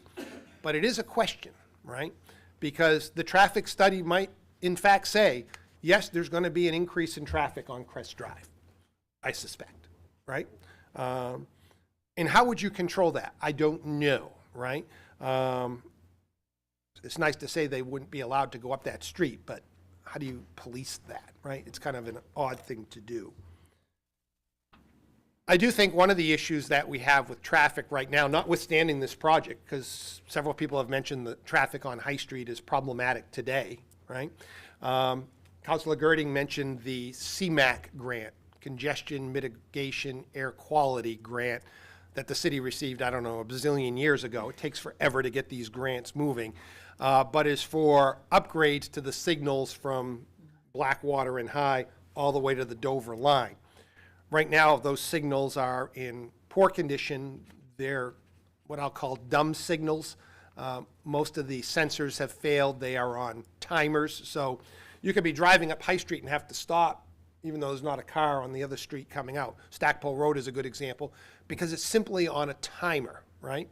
Or the light at Demoulas that the turn lane activates, even though there's not a car there. It's because it's on a timer. So this will put sensors and it also links all the lights together, so your chances of getting a green all the way through are improved. It's not 100% guarantee, but this is an expensive project. It's $1 million worth of signal upgrades through that corridor. And again, work started today. I saw staff out there starting to work on that. So as the city councilor, why did I approve this grant? Again, a bazillion years ago, because I think it's going to help with traffic flow on High Street. How much? I don't know. I guess we'll find out when the project's done. I can't wait, right? Because I'm one of those impatient drivers that seems to hit every red light going up High Street. I swear there's people watching me, and they do that on purpose. 4-story structure, it's a big structure, and it's going to have an impact. I hear that. I think there will be traffic impacts. I do hear that. Members of this council know that I was a supporter of the residential plan development. I think it fits in there the best. Having been involved in baseball, youth soccer, hockey, I don't know, you name a sport, I'm certainly an advocate for recreation, and I love the idea of a community center. I do. I'm just not sure how the city affords that. I don't know how we afford that. It's difficult to do. And that's coming from one of the councilors that perhaps has less to say about the city budget than other councilors here, right? It's never easy, but it's hard to spend taxpayer money on something that, someone said it tonight, I do wonder if it would get used. And that comes from my current job. I travel all over the state. I work with municipalities across the state on a daily basis. And there are a number of municipalities with community centers, and more of them than not sit vacant and underutilized. There are some, City of Concord, that facility gets heavily utilized. I might point to the McConnell Center in Dover, if you want to consider that a community center. That gets a lot of utilization, but many do not see that type of utilization. We wouldn't know it till we did it, but I would hate to invest millions, invest in staff, and not have anybody show up there. So that's my concern with the community center. I just don't know for the investment if it would get utilized. It's an unknown. Again, I'm generally supportive of the idea of the single-family residential because I think it fits there. In terms of aesthetics, I'll remind council that we've approved a large solar field on what was once St. Laurent Park, right, the Superfund site. So there are some residents on Blackwater Road, when they wake up in the morning and put up their curtain, they're going to look out at a solar field, right? So maybe we've already erred in our ways there. I don't know. So, yeah, I don't know how I'm going to vote, but I'm at least sharing some of my background, which was perhaps a whole lot more than any of you wanted to hear. Apologies. Question for the council is on the adoption resolution 5423. Chair recognizes Councilor Councilor Vincent. Thank you, Your Honor. Relax, buddy. And thank you for that wonderful trip down memory lane. We appreciate that, because I think that type of description is what we needed for everybody to understand and become up to where we are now. One thing you forgot, though, Counselor, was this, is that the revenue part of if we put a pool, a skating rink, enclosed and not enclosed, there is some type of revenue there. Now look, if you decide to do rec there, you don't have to do these things all in a year. These projects can be stretched out 5, sometimes 10 years. If you look back at the skating rink that is now enclosed on Henry Law Avenue, on Portland, on Route 4 over in Dover, that project started with just a cover over it. I don't even think it had sides. And then they went to top sides, and then then businesses came along and funded for permanent sides, and they added it on until they are where they are right now today. Another thing that I don't like about putting off or going forward with this and not killing it right away is that I'm a businessman here, and I don't think that, and if I'm mistaken, please say so, but I don't see any other business people on this council. And if you approve this tonight, what you do is, with all due respect to all of us here, but Chinburg, there's money involved there. Chinburg is going to come up with plans. They're going to have attorneys. They're going to spend money. And giving these people like the so-called green light and then killing the proposal down the road is not right. It's ludicrous, because somebody's going to spend money. That's how I think as a business person. So if there's going to be money spent, to say no in the end, don't like that.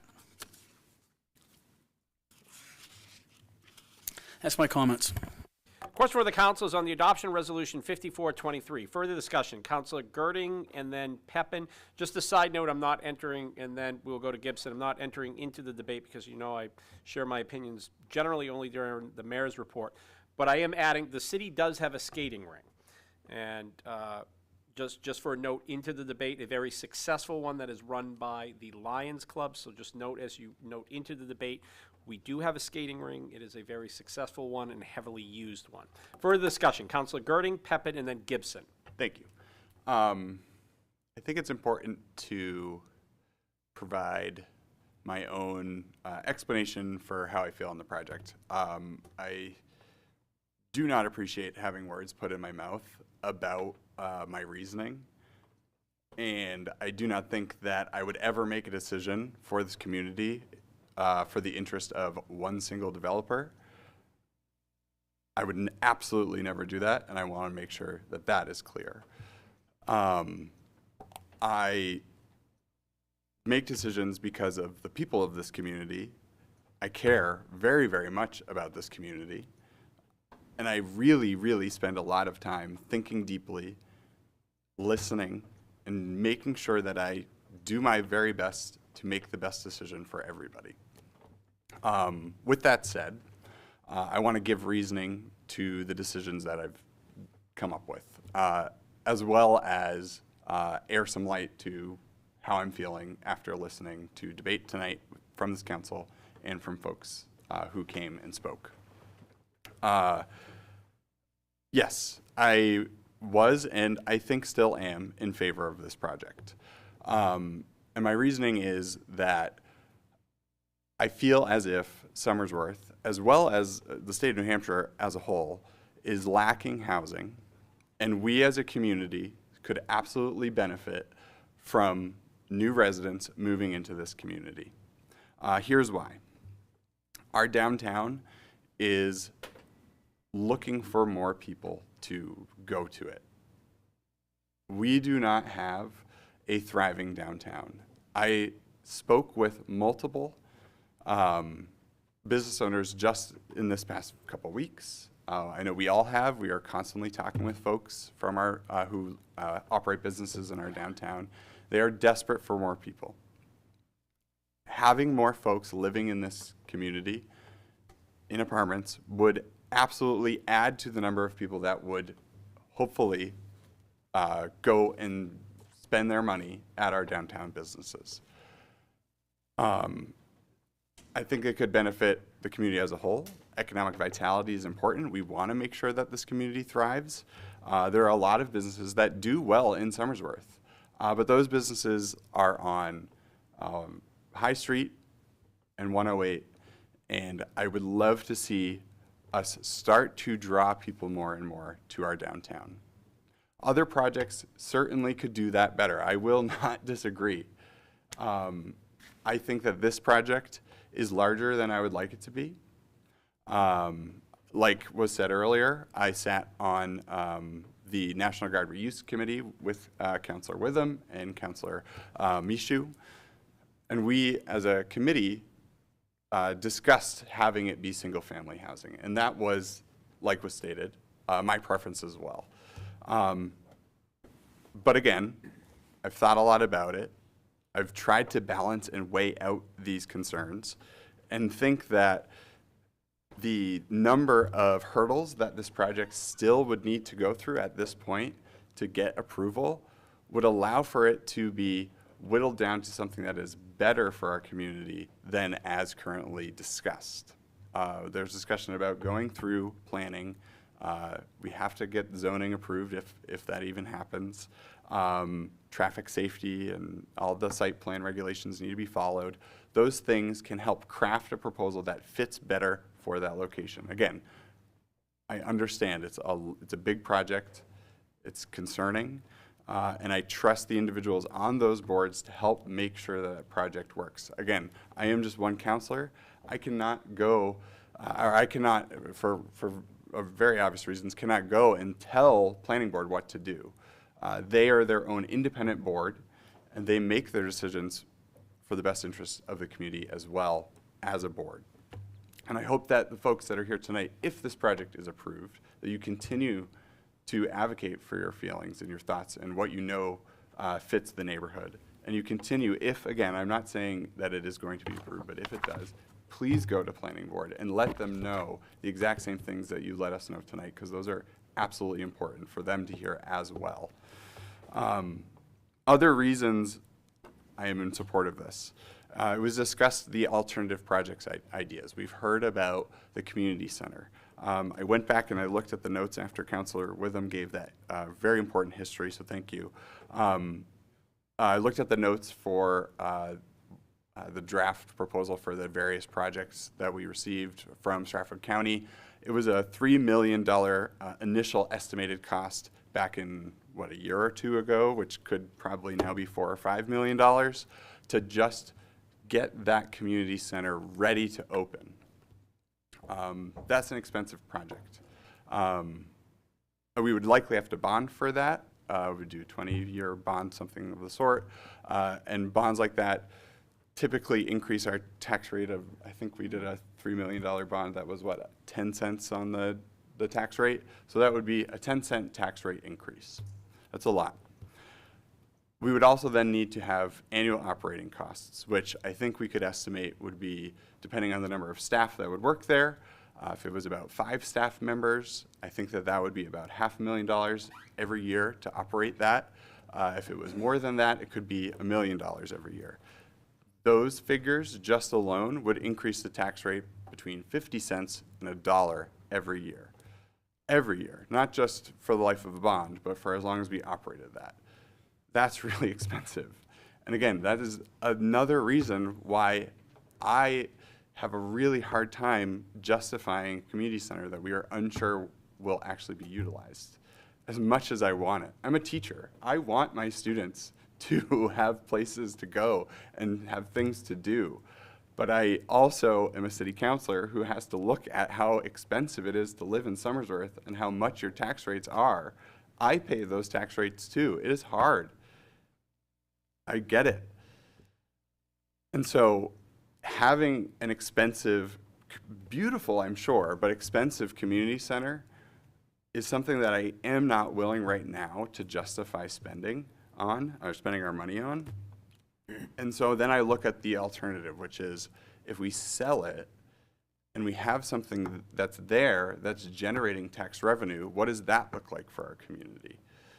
And so again, a project like this is a big project, and it would likely, probably down the road after their tax, again, the tax rebate that they are requesting, it would likely be probably around, I don't know, $10 million potentially, if it's as big as they're proposing, which would generate about $250,000 of revenue for the city every year. So that's the other side of things, which would decrease the tax rate by 20 cents every year, as opposed to increasing it. So that's important.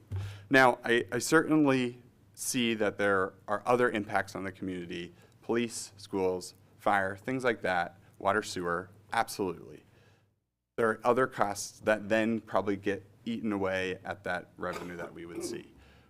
But again, there are ways to ensure that this project comes out beneficial for the community through a variety of means, through the variety of boards that this project would need to go through before it even is, before they even break ground, that I would hope that this would come out to benefit us, because I do not want to do a project that does not benefit this community.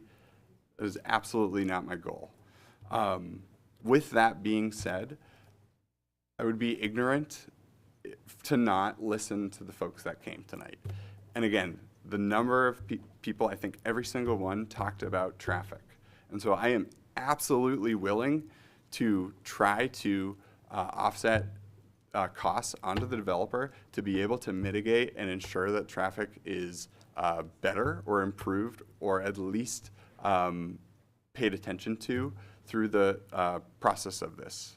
And I'm willing to put forward an amendment to the resolution tonight that does exactly that. I don't know if it's too late to do that.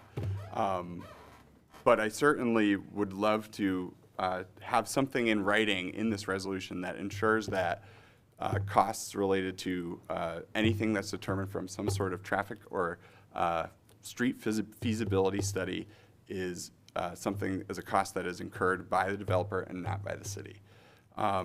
Certainly there are other concerns. Zoning is a big one. That's something that we'd have to tackle after we approve this tonight. I would love more feedback on that.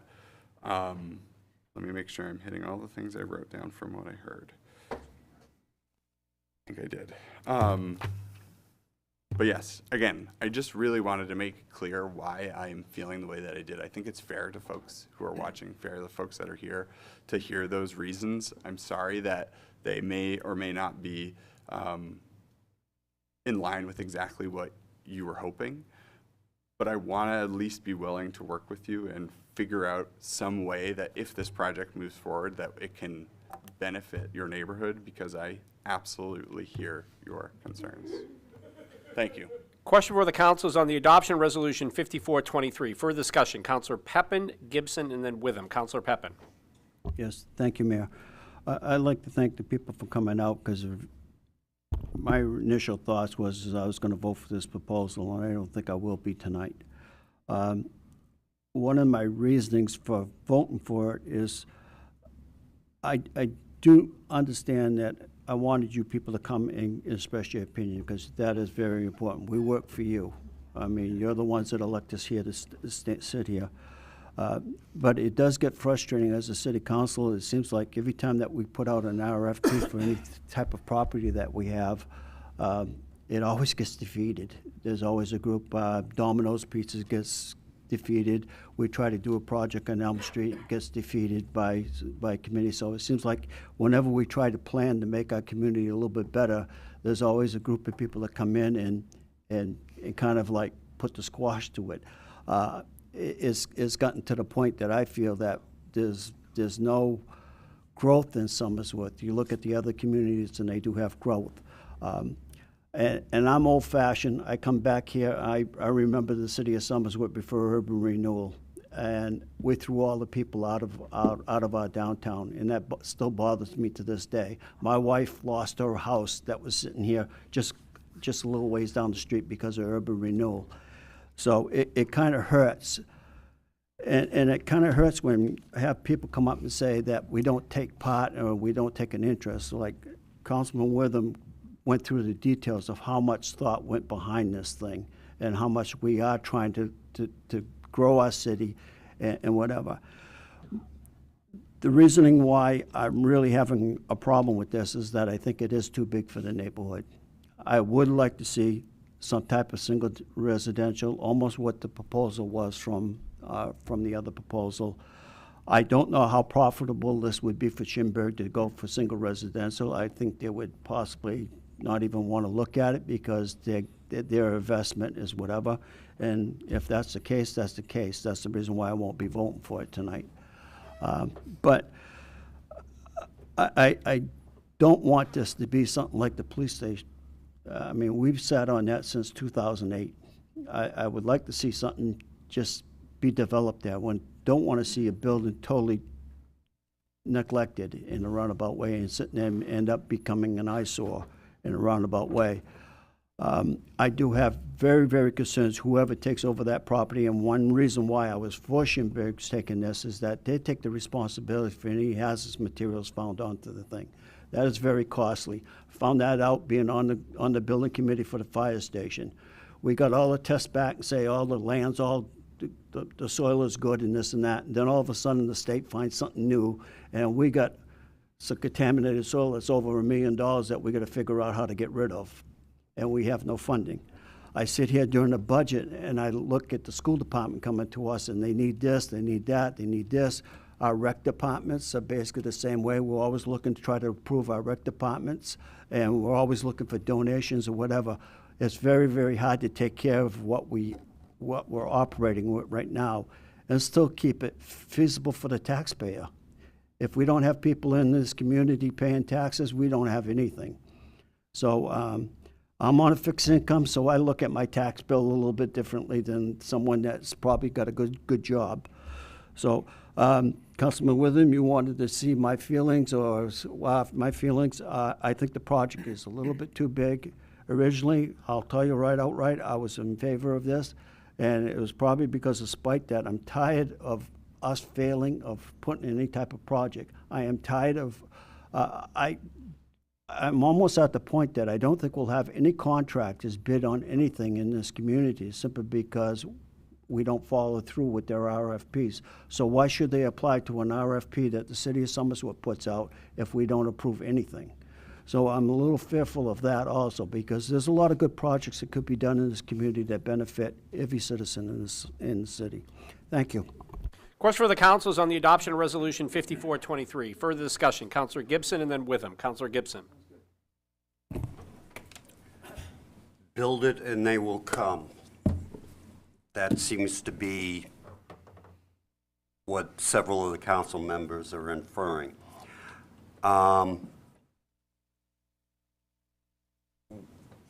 There is no guarantee that whatever population moves into this building will enhance the downtown by actively participating in the retail environment.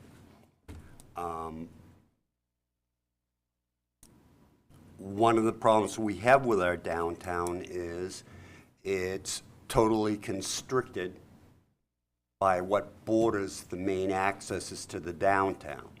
You have Washington Street, you have the Mill, and, excuse me, I'm sorry.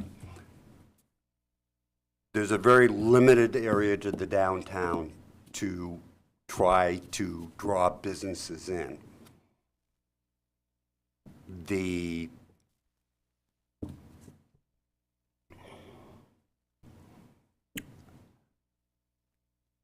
I have to agree with Councilor Pepin. I think the project is too big for a number of reasons, but I won't go there.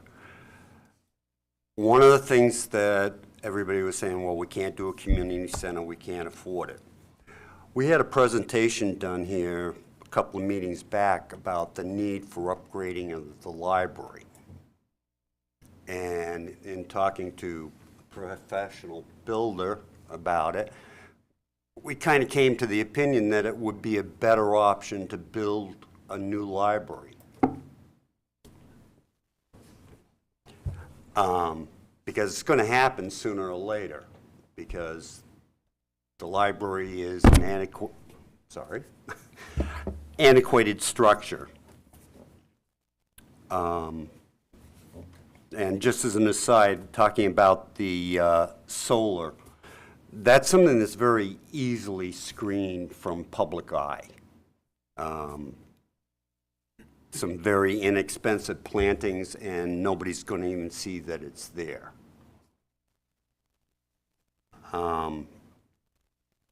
You know, I don't know what's the right answer here, but I guess that's what everybody on this council will have to decide for themselves, how they vote. That's it. Question for the council is on the adoption of Resolution 5423. Further discussion. Councilor Witham, if I could just ask you to hold, I haven't had Councilor Cameron chime in yet, so we'll recognize, without objection, I'll recognize Councilor Cameron and then you for a second time. Looks like we get several diving in now, so we will get to you. Councilor Cameron. Thank you. When this project originally came up, one of my passions was the Little League field, because I too have spent many times and many a day there working on the field myself, being a past president. So I was very concerned about preserving the Little League field. So the interest there was with Mr. Chinberg, because I know what he's done through the city and what he's capable of. After listening to you folks, and I'm very glad that you came out, so I appreciate that and your input, the traffic concern is a very real concern over there. I too am kind of leaning toward that. I think the project is too big for there. Maybe if it were toned back a little somehow, maybe two-story, maybe, you know, something like that, less. The impact on the people, the probability moving in with kids and that type of thing, the demographics are going down. A lot of millenniums are not having children, and I've brought this up before. So the impact on the schools may be minimal. That may have a factor in it. It shouldn't weigh heavily on it, but those are just some of the things I was thinking about. I am very concerned about the ball field, so I do want that to stay intact. I think it's kind of a historical marker at this point because it's been around so long. And I guess I'm kind of teetering on where to go here. I guess if we did say yes, like everybody else has said, there's a lot of boards it's got to go through. There's a lot more that has to be done, a lot more research. And maybe Mr. Timber could come back with a smaller version. That would satisfy everybody. So that's kind of where I'm at. Thank you. Question for the council is on the adoption of Resolution 5423. Councilor Austin, Mishu, and then Witham. Councilor Austin. Thank you, Your Honor. I'm going to piggyback on Councilor Cameron's last comment there that I think it's important for, we've all heard, all of you, we've all heard all the debate this evening. I think there's a number of concerns. I think the vetting process that would happen as the project moves forward or doesn't move forward will define what it ultimately looks like. I suspect it won't look anything like this original proposal, and in fact, my biggest concern is that we don't really have anything other than a big, broad picture of what this might look like. We have no real idea of what the details are, so I'm a little concerned about that. But my ultimate concern here is that if we decide to not accept this proposal this evening, this property sits vacant for who knows how long. And for me, that's a problem. I think that we have an obligation to the city to investigate any opportunities that might benefit the city And if ultimately it goes through the process and it looks entirely different than it is originally proposed, that's fine. If it doesn't make it through the process, that's fine. But I think to say no right out of the gate is probably not the way I'm going to vote tonight. So I will probably vote to support this. Question for the council is on the adoption of Resolution 5423. Councilor Michoud and then Witham. Councilor Michoud. Thank you, Your Honor. Just like to thank Councilor Witham for going down memory lane. You refreshed my memory how we got to this point. And I'd like to thank the members of the community coming out and talking about the project themselves, how this is going to affect them. Initially, I was in favor of this project because this community definitely needs more housing for people. But I understand where your concern is because former Councilor Dumont lived in your neighborhood. And there's many times I've been invited to his house, especially when I first got on council, which he took me under his wing, helped me guide through the process. And I really liked your neighborhood. And I can understand this huge building coming in, people coming in with driving down the roads. It's a nice neighborhood. I hate to see any kid get hurt or even any adults walking around. Myself personally, I see that in my neighborhood. People fly down Main Street. Sometimes I'm walking down Main Street. I'm wondering if I'm walking down Main Street, Somersworth, or am I walking along the Spalding Turnpike? So, with that being said, I'm still on the fence. But I hear your concerns. I'm willing to see the process go through. It has to go through zoning, planning, you name it, and it might not go through anyways. But at the same time, I'm so frustrated with certain people voicing their opinions, and I'm not proud when I'm hearing behind the scenes while other people are talking. But I'm leaning towards what Councilor Messier said probably, was it a couple hours ago? Let the building just sit there and let it go. So, thank you, Your Honor. Question for the council is on the adoption of Resolution 5423. Councilor Witham and then Vincent. Councilor Witham. Thank you. Sometimes you have to tee up a project to be successful. We recently agreed to sell the police station. In the history there, again, I feel like a historian, and trust me, history was my least favorite subject in school. Sorry, Your Honor. Never liked it. Put me in a statistics class all day, crunch the numbers, love it, right? That, not so much. But the police station site had to become a more viable option for a developer. And that happened through the city applying for a number of grants, brownfields grants and things of that nature to clean up the asbestos, PCBs, and other contaminants that were throughout the property there. Once we had a clean bill of health for the building, we decided what's the best way to market that property. We hired a realtor, Heather Kretschmeyer, and rather quickly sold the building. I'll give Heather some of the credit, but I think a lot of it goes to the fact that we had a clean building finally, right? So that worked out. We do have some unknowns with the current property, though. 2 levels of site assessment have been done, and oddly enough, at least what we know, it's cleaner than we perhaps initially thought. Back to history. When we built the Idlehurst Elementary School, and some of you were on the council at the time or involved at the time, there was a line that went out that door and down and talked about traffic impacts. And although I think there have been some traffic impacts associated with Idlehurst School, none of them were nearly as bad as what were articulated that night. Close by, when the Sunningdale development was proposed, there was a line of people that went out the door and onto the sidewalk outside and talked not only about traffic impacts, but more importantly, about impacts to our school system, none of which have been realized. Sunningdale is now a complete build-out. I believe the number is 89 homes, and at last check, it generates 2 kids in our school system. So it's had no impact on our school system.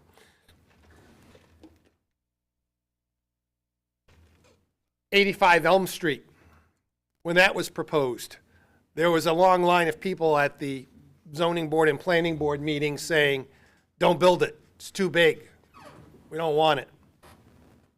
Some folks tonight have talked about the other properties in the city that are owned by Chinburg, and why doesn't he propose building those there? Good thought, I like it.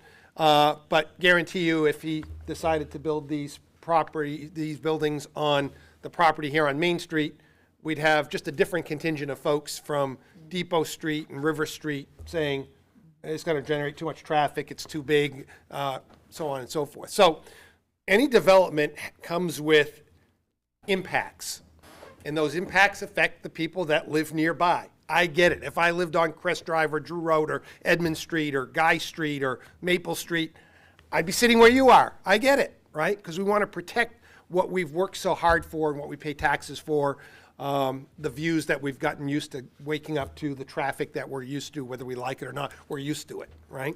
So those are always impacts. I'd love to see a project that brings more kids to the community. I think that's important. I think that's a positive impact. Our enrollment numbers are low. The mayor was out of town, so I spoke in his place at the high school graduation to 80 graduates of Somersworth High School. 80. Those of you that grew up in this community, many of you, right?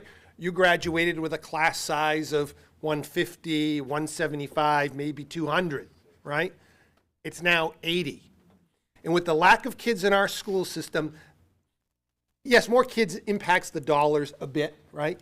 But it impacts opportunities. There are less kids in classes. So you might not have advanced level classes because there aren't those kids. Our athletic programs are suffering because there aren't kids to participate in them. It's a struggle. The Little League Baseball, which we've all talked about here tonight, on infinitum. When my son, not too many years ago, he's 23 now, so that goes back, 10, 13, 17 years ago, there were 6 teams at Somersworth Little League. He made it as a 9-year-old, but barely. He went on to play college baseball. He was a pretty good baseball player. There are 3 teams there now, barely. We have a lack of kids in our community, and that's a lack of opportunity. So we need projects that will bring kids to our community, in my humble opinion. Not everybody shares that. I do think, though, that this project just seems too big. Again, I favor the residential opportunity, but I think this one is too big. And I hear Councilor Vincent about the amount of money that the developer would have to expend to go through this process. So before throwing the baby out with the bathwater, I think it requires us to do a little bit of chat with the developer. I motion the table and send this back to economic development. Councilor Witham moves that resolution 5423 be so far as tabled. Re-referred to economic development for discussion with the developer to see if they'd be in support of a smaller scale project.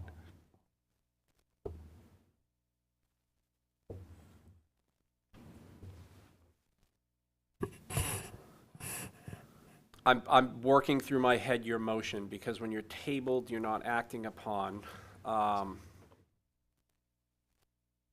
you're re-referring it. There can be no action if it's placed upon the table. Can I just make a motion to You re-refer? can, yeah, so that motion, unfortunately, that motion does not work, because yes, you can make a motion to re-refer, and I'll just guide you through why the motion to table and re-refer I'm does following, not because work. tabling, you can't do anything. Tabling means you cannot do anything, which means the Economic Development Committee could not touch it. You can do a motion of re-refer to the Economic Development Committee is within order. I'm making that motion to re-refer. Counselor, and that is of higher motion because it is a motion to re-refer. Counselor Witham moves that that is a debatable motion. That resolution 5423 be so far as that resolution 5423 be re-referred to the Economic Development Committee. Is there a second on that motion? Seconded by Counselor Gibson. Discussion on the motion of re-refer. Counselor Vincent. Thank you, Your Honor. I have no problems put it back to that committee, but I won't have my final comment that I need to make on this right here. Closing comments, and I'll be asking for. I'll agree with that. I'll be asking for another motion here in a moment. That's good. Thank you.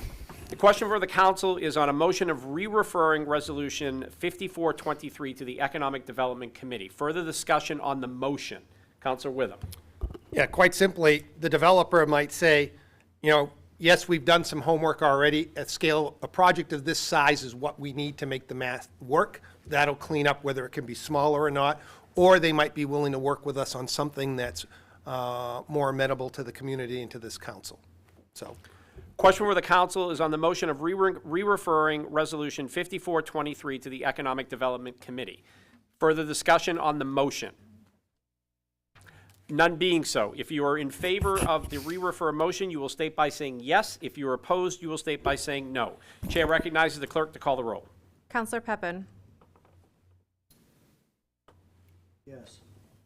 Vincent. Yes. Gibson. Yes. Austin. Yes. Michaud. Yes. Witham. yes. Girding. Yes. Cameron. Yes. Messier. No. Resolution 5423 is re-referred to the Economic Development Committee. Before I proceed any further, being a time watch guy, being one who operates under deadlines and time, we are at 20 of 10. Council rules prohibit us to meet beyond 10 o'clock unless there is a suspension of the rules. So therefore, the chair will obtain a suspension of council rules. Councilor Austin moves that city council rules be so far as suspended as allow us to continue to meet after the 10 o'clock hour, seconded by Councilor Vincent. Question for the council is on suspension of council rules. All those in favor, please state by saying aye. Aye. All those opposed, no. The ayes appear to have it. The ayes have it. City council rules are so far as suspended. Brings us to agenda item number. Yeah, we'll do that. We've been at it for a bit, so council will take a 5-minute recess. Oh, yeah, you're welcome. I'm sure everyone's dying here.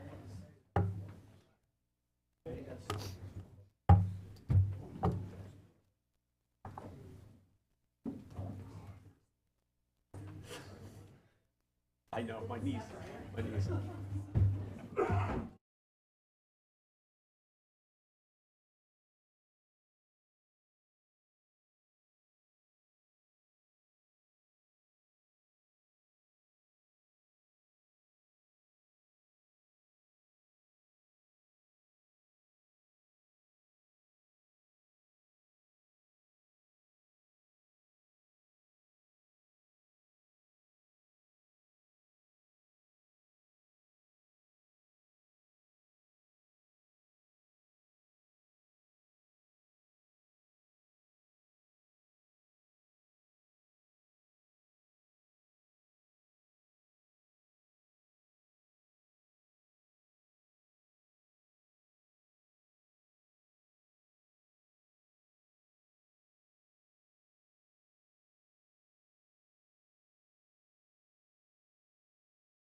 2023. Whereas the City Council adopted Resolution 3523 on March 6, 2023, authorizing the city manager to contract with GMI Asphalt, Inc. for fiscal year 2023 sidewalk repair and reconstruction.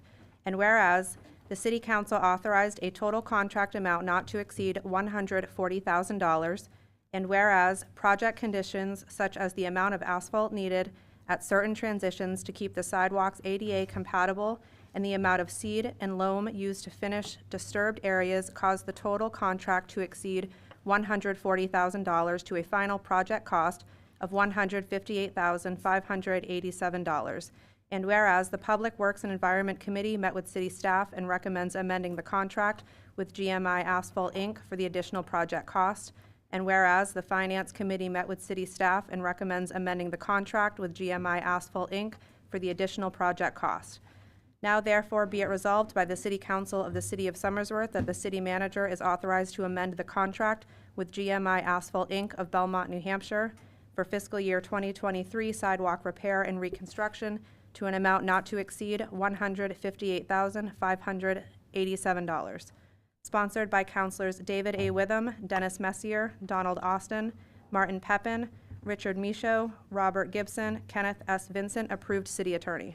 Your Honor, I'd like to make a motion to suspend council rules to give it a second reading this evening. I'd like to second that. Councilor Witham moves that City Council rules be so far as suspended as to allow a second reading on Resolution 124 this evening, seconded by Councilor Vincent. The question for the council is on suspension of council rules. All those in favor, please state by saying aye. Aye. All those opposed, nope. The ayes appear to have it. The ayes have it, and City Council rules are so far as suspended. Chair recognizes the clerk for a second reading on Resolution 124.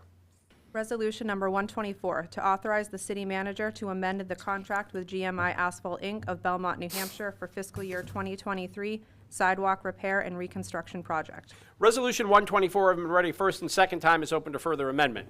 No amendment being offered, the chair will obtain a motion on Resolution 124. Councilor Witham. Move for its adoption. Councilor Witham moves the adoption of Resolution 124, seconded by Councilor Vincent. Discussion. None being so, if you are in favor of the adoption. Your Honor.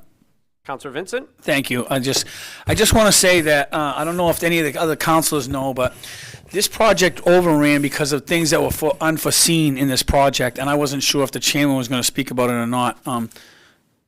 I spoke about it during my report of the finance. Okay, thank you very much, and I'm all done. Question before the council is on the adoption of Resolution 124. If you are in further discussion. None being so, if you are in favor of the adoption of Resolution 124, you will state by saying yes. If you are opposed, you will state by saying no. Chair recognizes the clerk to call the roll. Councilor Pepin. Yes. Vincent. Yes. Gibson. Yes. Austin. Yes. Michaud. Yes. Witham. Yes. Girding. Yes. Cameron. Messier. Resolution 124 is adopted.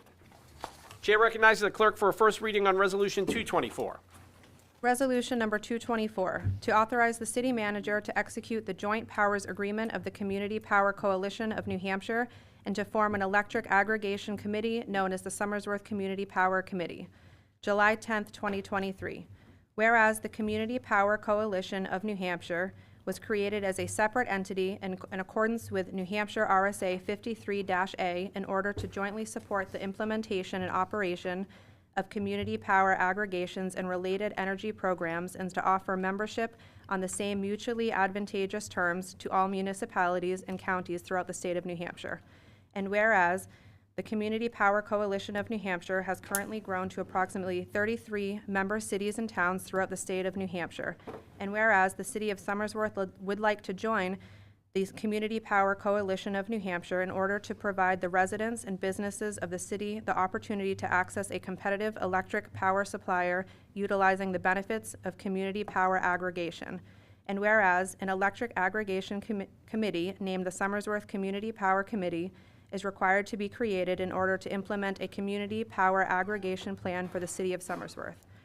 And whereas the city shall establish the Somersworth Community Power Committee consisting of 5 members, said membership established as follows: 2 city councilors appointed by the mayor, 1 planning board member appointed by the planning board chair, 1 Somersworth business owner appointed by the mayor, 1 Somersworth resident appointed by the mayor.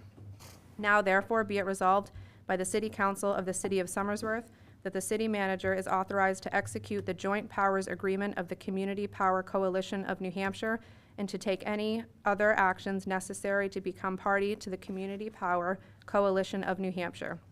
And be it further resolved by the City Council of the City of Somersworth that an electric aggregation committee named the Somersworth Community Power Committee shall be established. Sponsored by Councilors David A. Witham, Donald Austin, Robert Gibson, Richard Michaud, approved city attorney. Your Honor, just like to be added as a sponsor to this resolution. Without objection, we'll add your name. Councilor Gibson.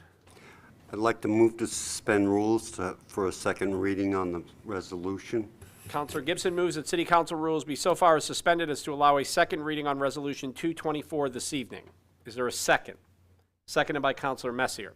Question for the council is on suspension of council rules. All those in favor, please state by saying aye. Aye. All those opposed, no? No. Chair is in doubt, will request a roll call. If you are in favor of suspension of council rules, you will state by saying yes. If you are opposed, you will state by saying no. Chair recognizes the clerk to call the roll. Counselor Pepin. No. Vincent. Yes. Gibson. Yes. Austin. No. Michaud. No. Witham. No. Girding. Yes. Cameron. No. Messier. City council rules are not suspended. Resolution 224 will remain in first reading until the next regular scheduled meeting. Chair recognizes the clerk for a first reading on Resolution 324. Your Honor, I'd like to move that council rules be suspended to read by title only.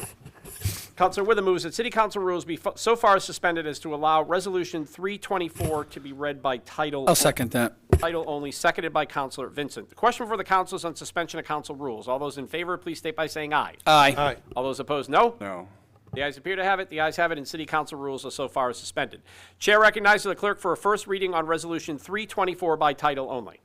Resolution number 324, to authorize the city manager to negotiate a lease extension with Hideout Golf, Inc. to operate and maintain an 18-hole public golf course known as the Oaks Golf Course in Somersworth, New Hampshire.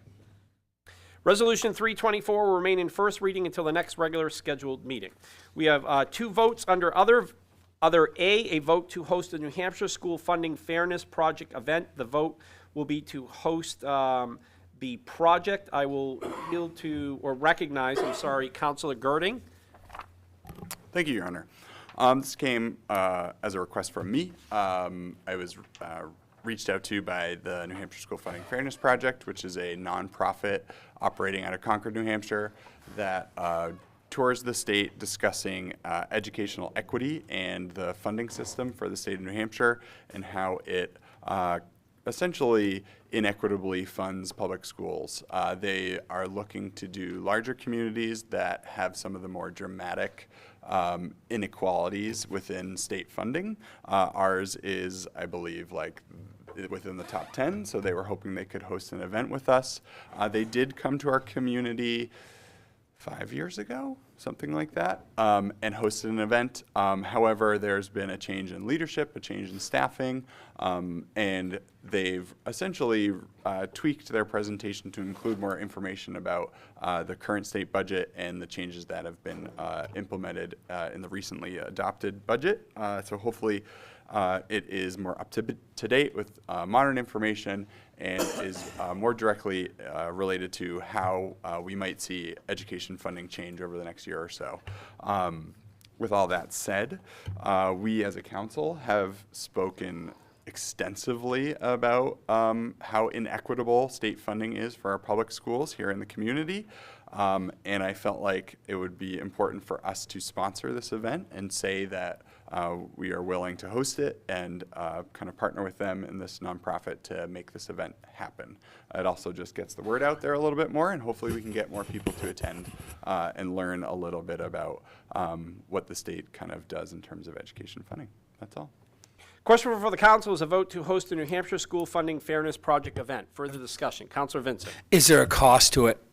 No Thank cost. you. They do it all. That's okay, thank you. Question for the council is a vote to host the New Hampshire School Funding Fairness Project event. Further discussion. None being so, all those in favor of hosting the event, please state by saying aye. Aye. Aye. Those opposed, no. The ayes appear to have it, the ayes have it, and the authorization to host the event is accepted. Under B, a vote to approve the City Historical Marker Program as recommended by the Mayor's Commission on Culture, Ethnicity, and the Arts and the Finance Committee. The vote will be to approve the marker program. Discussion. Councilor Gibson. I think it's a great idea to do this. It will commemorate the history of the city as well as the diversity. Nice. Question for the council is on the approval of the historic marker program. Further discussion? None being so, all those in favor of the approval of the historic marker program, please state by saying aye. Aye. Aye. All those opposed, no. The ayes appear to have it. The ayes have it, and the marker program is approved. Brings us to agenda item number 17, which is closing comments by visitors. Any closing comments by visitors? Please come forward, state your name, your address, and the ward you live in if you have that applicable information. Any closing comments by visitors this evening? Oh, you had to go and screw it up, Don, didn't you? Good evening and welcome. Hello, my name is Donald. Come on, Mr. Hood, you know the button. Come on, you know the drill. Hello, my name is Donald Hood. I live on Lily Pond Road. Anyways, I got here late. I didn't get opening comments. I thought it was very interesting what you did tonight regarding the residential development project. And I don't know how to say this, but Chinberg is a big developer, and he's done a lot of good in the state of New Hampshire and everything, but he comes to town, and I hope that our city council doesn't give away good pieces of property. That's a nice 4-acre piece of property, whether it ends up as a community center or gets redeveloped single family or whatever. But I heard a number like $200,000, and it's like, to me, that's chump change. I don't know how much money this guy's going to make if he puts in 200 apartments, but, you know, I just think, and I don't know where those numbers come from, but to me, it's like you're giving that piece of property away, regardless of what you do with it. So that's my only comment. But I am very impressed with the way you run your meeting, Dana, and everybody gets along, and a lot of good information. Thank you. Thank you. Any further closing comments by visitors? Any further closing comments by visitors? Good evening and welcome. Hello. Yeah, just right in the back. There you go. Perfect. Cool. There we go. Hello, I'm Jack Gage. I live at 4 Royal Drive, Unit 304 in Thomas Apartments by the Market Basket. It's been really interesting coming out here and hearing everyone's opinions on this, and just all about this potential new development. I'm very open-minded on this, but I want to emphasize that we need more housing here in New Hampshire. I pay above the U.S. national average for rent. I'm a cybersecurity engineer. And I'm very lucky to have the position that I have. I know it would be a lot harder for someone who might not be, might not have such a salary as much as mine. But I do need to emphasize that we really do need more housing. It's important. The traffic situation is totally understandable. I know the traffic here is rough. Like I said, I'm open-minded. But I just want to make sure you understand that us renters, we really do need more housing. I think it would be beneficial for our community. I think it would be beneficial for New Hampshire. I know I'm not the only one who thinks this. So yeah, just please keep that in mind, and thank you for your time. Thank you for coming this evening. Further closing comments by visitors? Any further closing comments by visitors?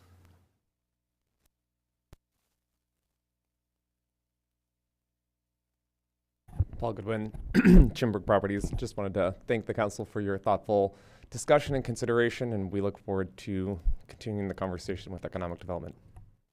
Thank you. Any further closing comments by visitors? Any further closing comments by visitors?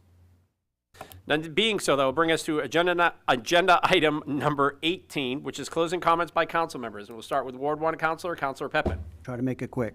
My opinion about the Elm Street project, I think the historical district has gone too far, so if this council has any inkling of trying to reduce the the district a little bit, I'm all in favor of it. You have my support.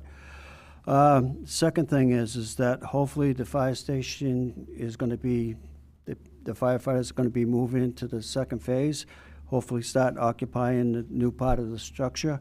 We were planning on having on the next council meeting a ribbon cutting ceremony. I don't know if the city manager still has that in the plan, but just want to make sure the council is aware of that. So hopefully, and also we're probably going to have a blessing of Engine 5, the new truck. So so to bring that back, to have that in service, and so the council has a chance to look at that also.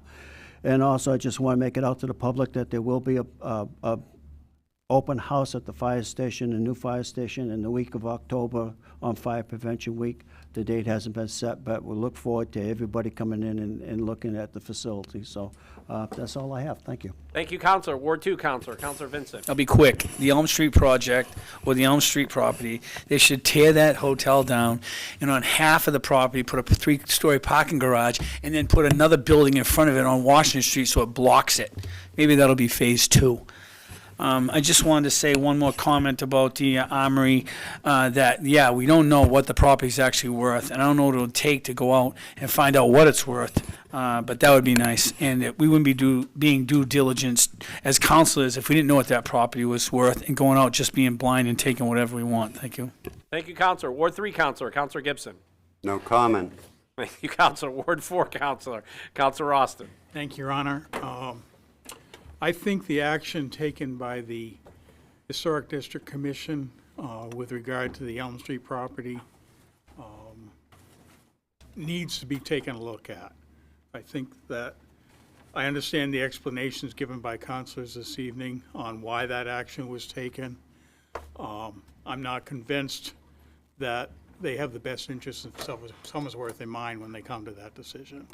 I think that it's really important to find a way, if there is a way, to have that project continue. I think it's vital to the economic survival of our downtown. I think it's important as we begin to develop the rest of Main Street that, other developers recognize that Somersworth is willing to work with them and to create a downtown environment that we all been working towards for so long.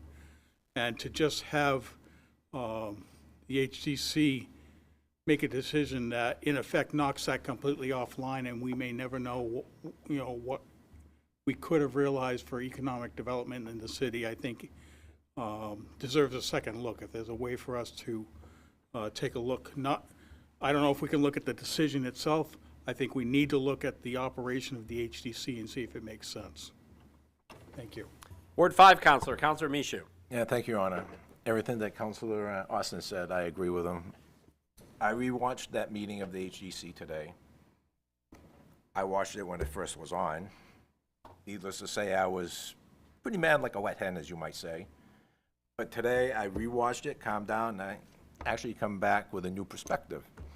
I understood where most of the council or members of the HDC were coming from. Developer, I couldn't even believe that he actually changed the design, the look of the outside of the building the way he did compared to what initially was agreed upon. Because I actually happened to see the new look, and I'll tell you, it's nothing to look at. It's just like another building going by. The original building they approved looked really nice. So if we ever do decide to relook at the size of the district, I'm in favor of that. But the only thing I want to request that the chairman there, Laura Barry, I want her to make sure she's on that committee also. She is the really voice of reason and really held most of that group together that night. So if we move forward with the committee to review the size of it, I'm in favor. Thank you, Your Honor. Thank you, Counselor. Moving to the at-large side, at-large Counselor Witham. HDC, the hot button issue, right? So, again, I don't know if reducing the size is what needs to happen, maybe, or allowing a conversation around cost to be part of the conversation. And I'll put 85 Elm Street aside for a second. And I'm going to go back to one of my favorite HDC stories. I believe it was on Grove Street where a property owner had a stacked cinder block wall that was failing and falling into the city sidewalk. Certainly not historic cinder blocks, right? That were perhaps improperly installed, that were holding back the front lawn. But they were falling into the city sidewalk. And the city actually cited the property owner, one of those many citations that Councilor Messier references, that said, hey, you have to fix this wall. After some time, the property owner, landlord, decided to fix the wall. And he came in front of the HDC at the time and was proposing to use those stackable, more aesthetically pleasing concrete blocks that you kind of tear back. Certainly a more modern application. It's not boulders or dry stacked granite or anything of that nature, but certainly a heck of a lot more pleasing than the caving in concrete block. The HDC said, no, those are modern blocks that you're using. Again, even though it's better than what you have, and everybody at the HDC said that, it's better than what you have, but it's not historic. Could you, and they tabled it. They said, come back with a plan to use either dry boulders or dry stacked granite. And the property owner said, yes, I'll do that. So he came back, and it was, I'm going to use a number like $30,000 more to use the historically accurate retaining wall. The HDC said, no, we don't like the block. You have to go with this. It was $30,000 difference. So what stayed in place was the city-cited. It made no sense to me. It was going to be better than what it was. That's a financial piece. And I don't think we can be blind to that. I get that it is now. I think it needs to be fixed. We can't be blind to that. The other thing that I think is important, and 85 Elm Street speaks to this, and the HDC has wrangled with this on occasion, on Winter Street of late, with a small home that was built there, the replacement of a home on, was it Emery Street that burned? When all of a sudden we build a new structure in the historic district. Well, it's not historic, it's brand new. So what are we trying, who are we trying to fool here by what it is? Now, I don't want an eyesore of a project and it needs to have certain appeal, but I'm not so sure it needs to meet all of that. So I think just 85 Elm Street brings up a couple of dilemmas that we have with the HDC, and I welcome the opportunity to work on it, to use what I said earlier. I don't think we need to throw the baby out with the bathwater, but we need to warm the temperature up of the water because it's not good right now, right? So an important thing for us to look at. And more importantly tonight, and lastly, I want to extend my condolences to the Somersworth Fire Department, the members there, certainly to the chief, the passing of firefighter Brian Flood, 35 years old, active member of our fire department, a great firefighter, died tragically off duty. From everything that I heard from his peers and colleagues, from the chief, this was a tremendous individual. He served in the United States Marine Corps prior to coming to us here in Somersworth. As I shared with many, Brian did more in 35 years than most of us that live a full life will ever do. So thank you, Brian, for your service to country and to our community, and condolences to the members of the fire department. Thank you, Councilor. At-large Councilor, Councilor Girding. Thank you, Your Honor. Thank you for the reminder. Yeah, my condolences as well. That was awful to read and hear about, and I am so sorry to members of his family, friends, and those that he worked with. What a tragedy for this community. I also wanted to mention HDC. I actually wanted to defend their actions. I really was proud of the way that they handled this project initially, the way that the members of the HDC worked hand in hand with the developers to ensure a project that fit their needs as well as those of the district. Again, we went through 3 or 4 designs initially to get to the one that was agreed upon by the members of the HDC and the developers for the 85 Elm Street project, and I was really impressed with how that process went. For those who probably watched the meeting, you saw I was very disappointed with the proposal that the developer brought forward suddenly to change the 85 Elm Street project, because it was very out of line with their initial process that we all went through. I think it was quite shocking to get this brand new kind of entire redesign of the building when we were quite familiar with working hand in hand with them to come up with something that fit the needs of the community. And so I think that potentially went into at least mine and maybe others' reactions that night, and the reason why we essentially didn't support their proposal. But again, at that night I requested, and I think other members did as well, that the developers try to work with us and listen to the conversation that we were having, and try to hear us out and say, like, we agreed to this already. And now you're coming back saying you want to strike all that out and not do any of it. So we're a bit surprised. Let's try to find some middle ground that we can all work on. We're hearing you about this financial piece, but again, we can't consider that. It's not within our rules to do so. But at minimum, we want to try to make this project happen, maybe try to come back with another idea that takes this into consideration. Unfortunately, developers were unwilling to do that. We offered the table to them so that we could work on this proposal further, but there was no willingness from them to do so, which, again, was surprising considering they had been so flexible in the past. So I appreciate the members of the HCC. I felt like, yes, certainly they were between a rock and a hard place. And again, I am fully in agreement with Councillor Witham on his desires to maybe relook at whether we can consider a financial burden as one of the reasons for proposals. And again, agree with Councillor Michoud that if we do form some sort of commission or group to look at this and examine it, that we at least include members of the HCC so that they can have their voices heard as well, particularly our chairwoman. She would be a great addition to that conversation. Few more things, I'm sorry, I know it's been a long night. Quite excited about seeing Community Power Coalition make its way to this body. I really hope that we support this moving forward. Can't wait for that. It was something I've been talking about for a while. I'm very excited for it. I was so glad to see also the Finance Committee discuss Willand Pond and improvements that were needed there, because I literally this week got, I think it was actually not even an email, it was a text message from a resident being like, can you please bring up Willand Pond? It looks so awful, it's so hard to walk. So you guys are already one step ahead, so I so appreciate that. Love committee work for that. And lastly, very excited with the Ash Street Park project, and more than happy to help with anything that needs to be done there. So. Thank you. Thank you, Councillor. At-large Councillor, Councillor Cameron. Thank you, Anna.